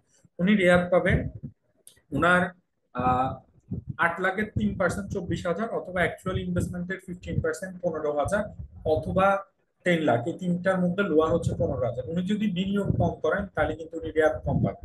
তাহলে এখন কোশ্চেন হচ্ছে, এই যে আমরা প্ল্যানিং এর কথা বলি, এখন কোশ্চেন হচ্ছে উনি ম্যাক্সিমাম 24,000 টাকা রেয়াত পেতে হলে ওনাকে কত টাকা বিনিয়োগ এনশিওর করতে হবে, তাই না? এটার উত্তর হচ্ছে, আপনার ট্যাক্সেবল ইনকামের 20% আপনি যদি বিনিয়োগ করেন তাহলে ফুল রেয়াতটা আপনি পাবেন। ওনার ট্যাক্সেবল ইনকাম কত? 8 লাখ। 8 লাখের 20% কত? 1,60,000। উনি যদি 1,60,000 টাকা বিনিয়োগ করেন তাইলে উনি ফুল রেয়াতটা পাবেন। 1,60,000-এর 15% হয় আসলে 24,000। যে আমরা বলছি 8 লাখের 3%, এটা বেসিক্যালি আসছে ওনার ট্যাক্সেবল ইনকামের কত পার্সেন্ট? 20%। তো এখান থেকে একটা ট্যাক্স প্ল্যানিং আপনাদেরকে বলছি, আপনারা যারা রিবেট, হ্যাঁ, ম্যাক্সিমাম ইউটিলাইজ করতে চাচ্ছেন, আপনারা হিসাব করবেন আপনার আগামী বছর কি পরিমাণ ট্যাক্সেবল ইনকাম হবে। ওই ট্যাক্সেবল ইনকামে মিনিমাম 20% 30শে জুনের মধ্যে আপনি থার্ড শিডিউলের, সিক্স শিডিউলের পার্ট 3-তে যে খাতগুলি আছে ওই খাতে আপনাকে বিনিয়োগ এনশিওর করতে হবে, তাহলে আপনি রেয়াতটা পাবেন। আরেকটা জিনিস হচ্ছে, এবার রেয়াতের ক্ষেত্রে একটা এডিশন হয়েছে, সেটা হচ্ছে মিনিমাম ট্যাক্সের ইনকামের উপরও এখন রেয়াত পাওয়া যাবে। তো ধরেন আপনার স্যালারি ট্যাক্সেবল ইনকাম হচ্ছে 8 লাখ টাকা, আর সঞ্চয়পত্রের ইন্টারেস্ট ইনকাম হচ্ছে 2 লাখ টাকা, টোটাল ট্যাক্সেবল ইনকাম হচ্ছে 10 লাখ টাকা। গত বছর পর্যন্ত আমরা যেটা মিনিমাম ট্যাক্সের ইনকামের উপর রেয়াত দেওয়া হতো না, এবার কিন্তু সেই জায়গা থেকে এনবিআর বের হয়ে আসছে। এনবিআর এখন বলছে যে শুধুমাত্র অংশীদারি ফার্মের ইনকাম, অ্যাসোসিয়েশন অফ পার্সনের ইনকাম এবং ফাইনাল ট্যাক্সের ইনকাম ছাড়া অন্য যত শ্রেণীর ইনকাম আছে সমস্ত ইনকামের 3%-এর উপর রেয়াত দেওয়া হয়। তাহলে আপনার এমপ্লয়মেন্টের 8 লাখ এবং কি বললাম আমি, সঞ্চয় এফডিআর ইন্টারেস্টের 2 লাখ, এই 10 লাখের উপর 3% আপনি রেয়াত পাবেন, মানে 30,000 টাকা রেয়াত পাবেন। আপনি 3 লাখ টাকা যদি ইনভেস্টমেন্ট করেন সেক্ষেত্রে আপনার 30,000 টাকা রেয়াত আপনি পাবেন। আর যেটা হয়, যেটা আরেকটা আছে যেটা বললাম, মিনিমাম ফাইনাল ট্যাক্সের ইনকামের উপর রেয়াত পাবেন না। ধরুন আপনার স্যালারির taxable income 8 lakh, FDR interest income 2 lakh, সঞ্চয়পত্রের ইন্টারেস্ট হচ্ছে 50,000, আপনার টোটাল ট্যাক্সেবল ইনকাম হচ্ছে 10,50,000। এখানে 50,000 যেটা সঞ্চয়পত্রের ইনকাম, এই সঞ্চয়পত্রের 50,000-এর ইনকামের এগেনস্টে গভর্নমেন্ট কিন্তু 5,000 টাকা ট্যাক্স কাটছে। যে 5,000 টাকা ট্যাক্স কাটছে ওইটাই কিন্তু সঞ্চয়পত্রের এগেনস্টে ফাইনাল ট্যাক্স। তো এই 10.5 লাখের মধ্যে 50,000 যেটা আছে ফাইনাল ট্যাক্স ইনকাম, এটার উপরে রেয়াত দিবে না। বাকি যে দুটো আছে, রেগুলার ইনকাম 8 লাখ, আপনার এফডিআর ইন্টারেস্ট ইনকাম 2 লাখ, এই মিনিমাম ট্যাক্সের ইনকাম, এই 10 লাখের উপর আপনি রেয়াত পাবেন। আচ্ছা, ওই এফডিআর ইন্টারেস্ট ইনকামকে আমি কেন মিনিমাম ট্যাক্স বলছি, কারণ 163(2) ধারায় বলা হচ্ছে কোনো ইন্টারেস্টের এগেনস্ট 102 ধারায় যদি ট্যাক্স কাটা হয় সেটা হবে মিনিমাম ট্যাক্স। এটার আসলে ইমপ্লিকেশন, ধরেন আপনার বাবা এফডিআর করছেন 40 লাখ টাকা, উনি 40 লাখ টাকার উপরে বছর শেষে 4 লাখ টাকার ট্যাক্স পাচ্ছেন, ইন্টারেস্ট পাচ্ছেন। ব্যাংক কিন্তু উনাকে 4 লাখ টাকা দেয়নি, ব্যাংক উনার 4 লাখ টাকা থেকে 10% ট্যাক্স কেটে উনাকে দিয়েছে 3,60,000। আমরা যখন উনার ট্যাক্সটা কম্পিউটেশন করবো উনার ইনকাম দেখাবো 4 লাখ টাকা, ঠিক আছে। এখন উনি যদি মেইল হয়, ওনার 3.5 লাখ টাকা পর্যন্ত এক্সাম্পল, ওনার রেগুলার ইনকাম হচ্ছে, তাহলে তাকে ট্যাক্সেবল ইনকাম হচ্ছে 50,000। 50,000-এর উপর ওনার 5% রেটে ট্যাক্স আসবে কত? 50,000-এর 5% রেটে 2,500। ওনার রেগুলার ট্যাক্স 2,500, আর হচ্ছে কর্তন যেটা আছে ওইটা ওনার জন্য মিনিমাম ট্যাক্স। ওনার মিনিমাম ট্যাক্স হচ্ছে 25,000, সরি 40,000। ওনার রেগুলার ট্যাক্স 2,500, মিনিমাম ট্যাক্স হচ্ছে 40,000, ওনার ট্যাক্স পেয়েবল হবে 40,000। তো এই যে একটা ইস্যু, তখন কিন্তু এই 25,000 টাকা যেটা, 40,000 যেটা আছে এটা হয়তো ওনাকে দিতে হবে না, আবার উনি আবার যদি ইনভেস্টমেন্ট করে ওই ইনভেস্টমেন্টের উপর উনি রিয়াত পেয়ে ওনার ওই ট্যাক্স লাইবিলিটিটা আরেকটু কম। এই বিষয়গুলি আসলে আছে। আমার আসলে আজকে সময় শেষ, আমার একটা ক্লাসও আছে, তারপর আমি কুইকলি আর 2-3 মিনিট একটু শেষ করি। ইনকাম ইয়ার, অ্যাসেসমেন্ট ইয়ার, ট্যাক্স ডে, এটা আমি অলরেডি একটু বলেছি। ইনকাম ইয়ার বলতে আমরা বোঝাচ্ছি 12 মাসের একটা পিরিয়ড যেটা শুরু হবে 1 জুলাই থেকে পরবর্তী 30 জুন, এবং এই ইনকাম ইয়ারের পরবর্তী 12 মাস পিরিয়ডকে আমরা বলি অ্যাসেসমেন্ট ইয়ার। এখন কিন্তু ইনকাম ইয়ার এবং অ্যাসেসমেন্ট ইয়ার এই দুটো জিনিস জানা খুব জরুরি। কেন জরুরি? আমাদের আয়কর আইনে বলছে যদি কোনো করদাতা ওনার অ্যাসেসমেন্ট ইয়ারের পরে ট্যাক্স রিটার্ন সাবমিট করে, সেটা কিন্তু নর্মাল রিটার্ন হিসাবে পরিগণিত হবে। আমরা এই মুহূর্তে যে রিটার্নটা ফাইল করব, এটার ইনকাম ইয়ার হচ্ছে 24-25, মানে এটার পিরিয়ড হচ্ছে 1 জুলাই 2024 থেকে 30 জুন 2025। এই 1 জুলাই 2024 থেকে 30 জুন 2025, 24-25 ইনকাম ইয়ারের রিটার্নের জন্য অ্যাসেসমেন্ট ইয়ার পিরিয়ডটা হচ্ছে 1 জুলাই 2025 থেকে 30 জুন 2026। তার মানে কোনো করদাতা যদি 30 জুন 2026-এর মধ্যে রিটার্নটা ফাইল করে, সেই রিটার্নটা ইউনিভার্সাল সেলফ রিটার্ন হবে। ইউনিভার্সাল সেলফ রিটার্ন মানে কি? আপনার রিটার্নের আপনার টোটাল ট্যাক্সেবল ইনকাম কত সেটা আপনি বের করবেন, ট্যাক্স কত সেটা বের করবেন, এবং ওই ট্যাক্সটা আপনি রিটার্নের সাথে জমা দিয়ে দিবেন। দিলে আপনার যে রিটার্নটা জমা হবে এটা হবে ইউনিভার্সাল সেলফ। আপনার এই রিটার্ন যদি অডিটে না পড়ে, এটাই ফাইনাল সেটেলমেন্ট। বাট আপনি যদি এই ইউনিভার্সাল সেলফ বা ফাইনাল সেটেলমেন্ট এটা হইতে হলে অবশ্যই আপনাকে কি করতে হবে? 30 জুন 2026-এর মধ্যে রিটার্ন ফাইল করতে হবে। আপনি যদি 24-25 অর্থ বছরের রিটার্নটা 30 জুন 2026-এর পরে ফাইল করেন, তখন এই রিটার্নটা হয়ে যাবে নর্মাল রিটার্ন, এবং সেই ক্ষেত্রে ট্যাক্স অফিস এটাকে অ্যাসেসমেন্ট করবে। ওকে, এটা ব্যক্তির জন্য অ্যাপ্লিকেবল, কোম্পানির জন্য অ্যাপ্লিকেবল। এখন এই যে আমার 24-25 ইনকাম ইয়ার, এই ইনকাম ইয়ারের রিটার্নটা কবে সাবমিট করতে হবে? এই 24-25 ইনকাম ইয়ারের রিটার্নটা সাবমিট করতে হবে নভেম্বর 2030-এর মধ্যে, ব্যক্তি শ্রেণীর করদাতা এবং হিন্দু আনডিভাইডেড ফ্যামিলির জন্য। ব্যক্তি শ্রেণীর করদাতা এবং হিন্দু আনডিভাইডেড ফ্যামিলি ছাড়া অন্য যারা আছে তাদের জন্য এখন ট্যাক্স ডে বলছে গভর্নমেন্ট অর্থ বছর শেষ হয়ে যাওয়ার পরবর্তী নবম মাসের 15 তারিখ অথবা 15 সেপ্টেম্বর, দুটোর মধ্যে যেটা পরে আসে সেটা। তার মানে কোম্পানি কিংবা পার্টনারশিপ ফার্মের জন্য এখন ট্যাক্স ডে হচ্ছে 15 মার্চ। এখানে একটু ব্যতিক্রম আছে। ব্যতিক্রমটা কি? কোনো একজন ইন্ডিভিজুয়াল স্বাভাবিক ব্যক্তি যদি লাইফে for the first time return file করে, ওনার জন্য কিন্তু ট্যাক্স ডে 30 নভেম্বর না, ওনার জন্য ট্যাক্স ডে হচ্ছে 30 জুন। এছাড়াও কোনো ব্যক্তি উনি যদি দেশের বাহিরে থাকেন হায়ার এডুকেশন অথবা বৈধ ওয়ার্ক পারমিট দিয়ে, উনি ওনার জন্য ট্যাক্স ডে হচ্ছে উনি বাংলাদেশে যেদিন প্রত্যাবর্তন করবেন, ওনার বাংলাদেশে প্রত্যাবর্তনের পরবর্তী 90 দিনের মধ্যে। বাংলাদেশে কিছু কোম্পানি আছে যারা জুলাই টু জুন অর্থ বছর মেনটেন না করে জানুয়ারি ডিসেম্বর অর্থ বছর মেনটেন করে। তো যারা জানুয়ারি টু ডিসেম্বর অর্থ বছর ইয়ার মেনটেন করবে তাদের জন্য ট্যাক্স ডে হচ্ছে 15 সেপ্টেম্বর। যারা হচ্ছে April to March income year maintain করবে, এই সমস্ত কোম্পানি ট্যাক্স ডে হচ্ছে 15 ডিসেম্বর। এবং যেটা আমরা বললাম যে জুন এন্ডিং, এদের জন্য আসলে রেগুলার 15 মার্চ। একটা কোম্পানি অবশ্যই ওর ট্যাক্স ডে মানে 15 মার্চ কিংবা 15 সেপ্টেম্বরের মধ্যে রিটার্ন ফাইল করতে হবে। এরপরে যদি রিটার্ন ফাইল করে সেই ক্ষেত্রে ওনাদের এটা 174 দ্বারাই ডিলি ইন্টারেস্টটা দিতে হবে। এবং উনি হচ্ছে ট্যাক্স ডে এর পরে রিটার্ন সাবমিট করলে উনি কোনো এক্সাম্পশন পাবে না। ব্যক্তি শ্রেণীর করদাতাদের জন্য এখন ট্যাক্স ডে হচ্ছে 30 নভেম্বর। তবে এবার যেটা গভর্নমেন্ট করেছে যে বলেছে যে কোনো করদাতা যদি 30 নভেম্বরের মধ্যে রিটার্ন সাবমিট করতে না পারে, উনি কিন্তু ডিসিটির কাছে অ্যাপ্লিকেশন করে আরো 90 দিন টাইম এক্সটেন্ড করতে পারেন। উনি যদি আরো 90 দিন টাইম এক্সটেন্ড করতে পারেন, তাহলে ওইটাকে ট্যাক্স ডে হিসেবে ধরা হবে, এবং ট্যাক্স ডে এর মধ্যে রিটার্ন সাবমিট করলে করদাতা সমস্ত ধরনের এক্সাম্পশন পাবেন। আর কোনো করদাতা যদি টাইম এক্সটেনশন না করেন, হ্যাঁ, উনি 30 নভেম্বরের মধ্যে রিটার্নও ফাইল করলো না, আবার উনি সময় বর্ধনের জন্য আবেদন যদি উনি না করে, তাহলে কিন্তু উনি স্যালারির এক্সাম্পশন ছাড়া ট্যাক্স রিবেট এবং অন্যান্য কোনো এক্সাম্পশন কিন্তু পাবেন। এটা আমি নেক্সট সেশনে আবার এটা নিয়ে আলোচনা করবো। হ্যাঁ, তো এই হলো মোটামুটি একটা বিষয়। আরেকটা আমি এখানে যেটা একটু বলতেছি, ট্যাক্স ডে তে রিটার্ন ফাইল করলে তো আপনি এক্সাম্পশনও পাবেন এবং আপনার কোনো অসুবিধা নাই। বাট ট্যাক্স ডে এর পরে রিটার্ন সাবমিট করলে আপনার যে পরিমাণ ট্যাক্সের শর্টফল থাকবে ওইটার উপর 2% রেটে আপনাকে ডেইলি ইন্টারেস্ট দিতে হবে, এবং এখানে ফ্র্যাকশন অফ মান্থকে ফুল মান্থ হিসেবে ধরা হবে, এবং ম্যাক্সিমাম 24 মাসের জন্য আপনাকে ইন্টারেস্ট দিতে হবে। তো এই হচ্ছে মোটামুটি বিষয়।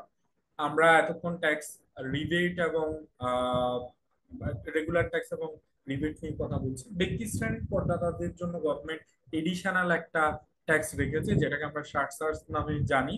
সারচার্জটা কখন দিতে হয়? যদি কোনো একজন ব্যক্তি শ্রেণীর করদাতার 30 জুন 2025 বা 30 জুন তারিখে অ্যাসেটের ভ্যালু 4 কোটি টাকা এক্সিড করে, তখন ওনাকে ওনার যে ট্যাক্সটা আসবে ওই ট্যাক্সের উপর এডিশনাল 10% সারচার্জ দিতে হবে। 24-25 অর্থ বছরের জন্য আমরা যেটা করছি, রেগুলার ট্যাক্স থেকে রিবেটটা বাদ দিয়ে যে ট্যাক্স পেয়েবল হয় ওই ট্যাক্স পেয়েবলের উপর এই সারচার্জটা অ্যাপ্লিকেবল হচ্ছে। সো ইনকাম যদি 4 কোটি টাকা এক্সিড করে, তাহলে ওনার গ্রস ট্যাক্স থেকে রিবেট বাদ দিয়ে যে ট্যাক্সটা হবে সেই ট্যাক্সের উপর 10% ট্যাক্স দিবে। এখানে আবার বলে রাখছি, এটা কিন্তু ইনকাম না, এটা হচ্ছে অ্যাসেট। ধরেন রহমান সাহেবের 24-25 অর্থ বছরে ট্যাক্সেবল ইনকাম হচ্ছে 10 লাখ, আর ওনার অ্যাসেট আছে 4 কোটি 20 লাখ টাকা। ওনার অ্যাসেট যেহেতু 4 কোটি 20 লাখ টাকা অ্যাসেট এক্সিড করছে, ওনার ট্যাক্স লাইবিলিটি যদি হয় লেটস সে 52,000, এই 52,000-এর 10%, দ্যাট মিনস 5,200 টাকা এডিশনাল চার্জ দিতে হবে। বাট রহমান সাহেবের অ্যাসেট যদি 4 কোটি টাকা এক্সিড না করে, ওনাকে কোনো চার্জ দিতে হবে না। অ্যাসেট না হলেও চার্জ দিতে হয় কোন অবস্থায়, যদি উনার অ্যাসেট না থেকে দুটো মোটর কার গাড়ি থাকে, মোটর গাড়ি বলতে আমরা 4 হুইলার বুঝাচ্ছি, অথবা হচ্ছে 8,000 স্কোয়ার ফিটের বেশি উনার হাউস প্রপার্টি থেকে থাকে, তাহলে উনাকে চার্জ দিতে হবে। এছাড়াও যারা বিড়ি সিগারেট জর্দা গুলের ব্যবসা করে, ওনাদের অর্জিত আয়ের উপর এডিশনাল 2.5% চার্জ দেওয়ার একটা বিধান আছে। কাদের আসলে রিটার্ন সাবমিট করতে হবে এটা আয়কর আইনের 261 ধারায় বলা আছে, এটা নিয়ে আমি আর না বলি, আমি আপনাদের সাথে সেটা শেয়ার করে দিব, এটা আপনারা দেখেন কাদেরকে আসলে ম্যান্ডেটরি রিটার্ন ফাইল করতে হবে। দেখেন কোম্পানি, ফার্ম, পার্টনারশিপ ফার্ম, এদের ইনকাম যাই হোক না কেন, এদেরকে কিন্তু ম্যান্ডেটরি রিটার্ন ফাইল করতে হয়। কোম্পানি, পার্টনারশিপ ফার্ম অ্যাসোসিয়েশন এরা যারা আছে, এদের income what ever the limit is, এদেরকে রিটার্ন ফাইল করতে হয়। শেয়ার হোল্ডার ডিরেক্টর, একটা ফার্মের পার্টনার, পার্টনারশিপ ফার্মের পার্টনারদেরকে, অথবা কোনো এমপ্লয়ি, উনার ইনকাম যদি ট্যাক্স ফ্রি লিমিট এক্সিড নাও করে, উনি যদি এক্সিকিউটিভ সুপারভাইজার এবং পোস্টের হোল্ড করেন, তাহলে উনার রিটার্ন ফাইল করতে হবে। গভর্নমেন্ট এমপ্লয়িকে রিটার্ন ফাইল করতে হবে। এছাড়া যদি টিম নাও থাকে, ওনার যদি income tax free limit exceed করে, ওনাকে কিন্তু আসলে রিটার্ন ফাইল করতে হবে। এবং আমাদের আয়কর আইনে 264(3) দ্বারাই বলা হচ্ছে, এখন মোটামুটি 37টা সার্ভিস নিতে হলে আপনাকে অবশ্যই রিটার্ন সাবমিট করতে হবে, যেমন 10 লাখ টাকার বেশি সঞ্চয়পত্র কিনা, কিংবা আপনার ওই যে ক্রেডিট কার্ড কিনা, এবং আরো স্পেসিফিক ইস্যুতে আপনাকে অবশ্যই কি করতে হবে, এখন রিটার্ন সাবমিশনের প্রমাণপত্র দিতে হবে। কাদের জন্য রিটার্ন ফাইল ম্যান্ডেটরি না, যেমন আইসিবি, আইসিএমএনপি, প্রাইমারি স্কুল, আমি এগুলি বলেছি, এটা 166(2) দ্বারায় আছে। আর রিটার্ন কখন দিতে হবে না। দেন এবার মানে আয়কর আইন 2023 একটা অপশন আছে যে টিম ক্যান্সেলেশন, এটা আপনি কখন করবেন। কেউ যদি মারা যায়, ওনার ডুপ্লিকেট টিম থাকে, ওনার আগে ছিল পার্টনারশিপ ফার্ম, এখন কোম্পানি করেছে, সেক্ষেত্রে ওনারা টিম ক্যান্সেলের জন্য আবেদন করতে পারেন। কিংবা কোনো একজন ব্যক্তির পরপর 3 বছর যদি ট্যাক্সেবল ইনকাম না থাকে, পরপর 3 বছর zero tax return. Zero tax মানে হচ্ছে ট্যাক্স নাই, জিরো ট্যাক্স মানে সব জায়গায় জিরো না। ওনার যদি কোনো ট্যাক্সেবল ইনকাম না থাকে, পরপর 3 বছর রিটার্ন ফাইল করার পরে উনি টিম ক্যান্সেলেশনের জন্য আবেদন করতে পারেন। ট্যাক্স অফিস আপনার আবেদন প্রাপ্তির বেসিসে এটা অ্যাসেস করে রিটার্ন আপনাকে টিমটা ক্যান্সেল করে দিতে পারেন। এবং সেক্ষেত্রে আপনাকে ডিক্লারেশন দিতে হবে যে ফিউচারে আর কখনো আপনার ট্যাক্সেবল ইনকাম হবে না। তো এই সমস্ত ক্ষেত্রে বেসিক্যালি আপনার টিমটা ক্যান্সেল হতে পারে। অথবা আমি ক্লাসে জয়েন করছি, জাস্ট 5 মিনিট, জাস্ট 5 মিনিট আমি জয়েন করতেছি। So thank you everyone, thank you for your patient sharing. আমার আসলে নির্ধারিত সময় শেষ, অন্য একটা ক্লাসও আছে। আপনাদের কারো যদি কোনো কোশ্চেন থাকে, আমি 2 মিনিটে একটু কোশ্চেন নেই। তো আমার কন্ট্যাক্ট ডিটেল আমি দিয়ে দিচ্ছি আপনাদেরকে, this is my contact details. আমি স্লাইডটা আপনাদেরকে গ্রুপে শেয়ার করবো, আপনারা স্লাইডটা একটু দেখে নেবেন। আর ওই যে কেউ একজন মনে হয় বলছিলেন কিছু একটা অ্যাড করার জন্য, আমাকে 1 to 1 একটু নক করে, কারো কিছু বলার থাকলে একটু বলতে পারেন, আদারওয়াইজ আমার একটু তাড়া আছে। জি সরি। স্যার, 6 শিডিউলে যে কোম্পানিগুলো ট্যাক্স এক্সাম্পটেড 27 সাল পর্যন্ত, তাদের যদি কোনো ট্যাক্স ডিডাক্ট করে, তাহলে কি ওইটা কি ফাইনাল ট্যাক্স হয়ে যাবে, না ওইটা ক্যারি ফরওয়ার্ড করা যাবে? যারা আচ্ছা। যাদের 6 শিডিউলে এক্সাম্পটেড, ওদের আসলে ট্যাক্স কেন ডিডাক্ট করবে? ওনার তো আর ওনার তো ট্যাক্স ট্যাক্স ডিডাকশনই হবে না। ওনাদের ট্যাক্স ডিডাকশন দেখেন, সাপোজ যদি দুটো এফডি জিনিস, থাকে। দুটো জিনিস। একটা হচ্ছে ওনাদের এক্সাম্পটেড হচ্ছে বিজনেস ইনকাম। এখন একটা এক্সাম্পটেড বিজনেসের যদি ধরেন এফডিআর এর ইন্টারেস্ট ইনকাম থাকে, সেটা তো অব্যাহতিপ্রাপ্ত ইনকাম না। ওনার এফডিআর এর ইন্টারেস্ট ইনকামের উপর কিন্তু রেগুলার রেটে ট্যাক্স হবে। স্যার, বিষয়টা হচ্ছে এই এনবিআর তো উইথ হোল্ডিং যাতে আসলে যাতে যাদের না হয় এরকম একটা অব্যাহতিপ্রাপ্ত, সার্টিফিকেশন। ওদের আসলে এক্সাম্পশন মানে ট্যাক্স ডিডাকশন করলে সেটা ক্যারি ফরওয়ার্ড আইনত হয় না, যেহেতু ওনার এক্সাম্পশন ওনার ট্যাক্স কাটবেই বা কেন। স্যার এই আপনি যে আসলে মানতে চাইবে না এটা, ঠিক আছে? ওই টিডিএস ডিডাকশন যাতে না হয় এই সার্টিফিকেশনের জন্য অ্যাপ্লাই করার পরও আসলে এনবিআর থেকে এটা পেতে লেট হয়, তখন দেখা যায় কিছু ইনভয়েস থেকে ডিডাক্ট করে ফেলে কিছু কাস্টমার। সেই ক্ষেত্রে তো আসলে ট্যাক্স ডিডাকশন হয়েই যায়। আইনে আসলে অব্যাহতিপ্রাপ্তদেরকে এই সুযোগটা দেয়া হয় না, বুঝছেন? আর যেটা কাটা হয় ওটা আসলে মিনিমাম ট্যাক্স হয়ে যায়, ঠিক আছে? 89 ধারায় যেটা কাটে সেটা তো আবার মিনিমাম ট্যাক্স হয়ে যায়। এবছর আচ্ছা থেকে স্যার, এই যদিও যে বিধানটা একটু চেঞ্জ হয়েছে, এই প্রিসিডেন্স সিক্স নেয়, শিডিউলে যারা প্র্যাকটিক্যালি আছে, দেয় না, হ্যাঁ, প্র্যাকটিক্যালি মানে না।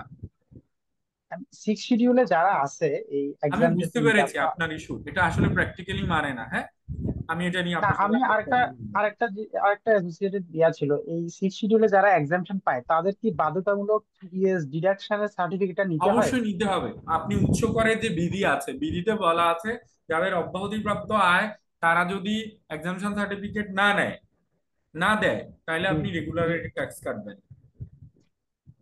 Thank you sir. ঠিক আছে, ওইটার জন্য বিধি দেখতে হবে। তো আমি আসলে অতিশয় অতিশয় দুঃখিত যে আমি খুব বেশি টাইম আজকে দিতে পারছি না। আমি আশা করি এটা আমি পরের দিন পোষায় দিব। আজকের জন্য আমি এখানে একটু বিদায় নিচ্ছি। কারো কোনো কুয়েরি থাকলে আমার সাথে পার্সোনালি যোগাযোগ করবেন। আল্লাহ হাফেজ। জি, আসসালামু আলাইকুম। আসসালামু আলাইকুম।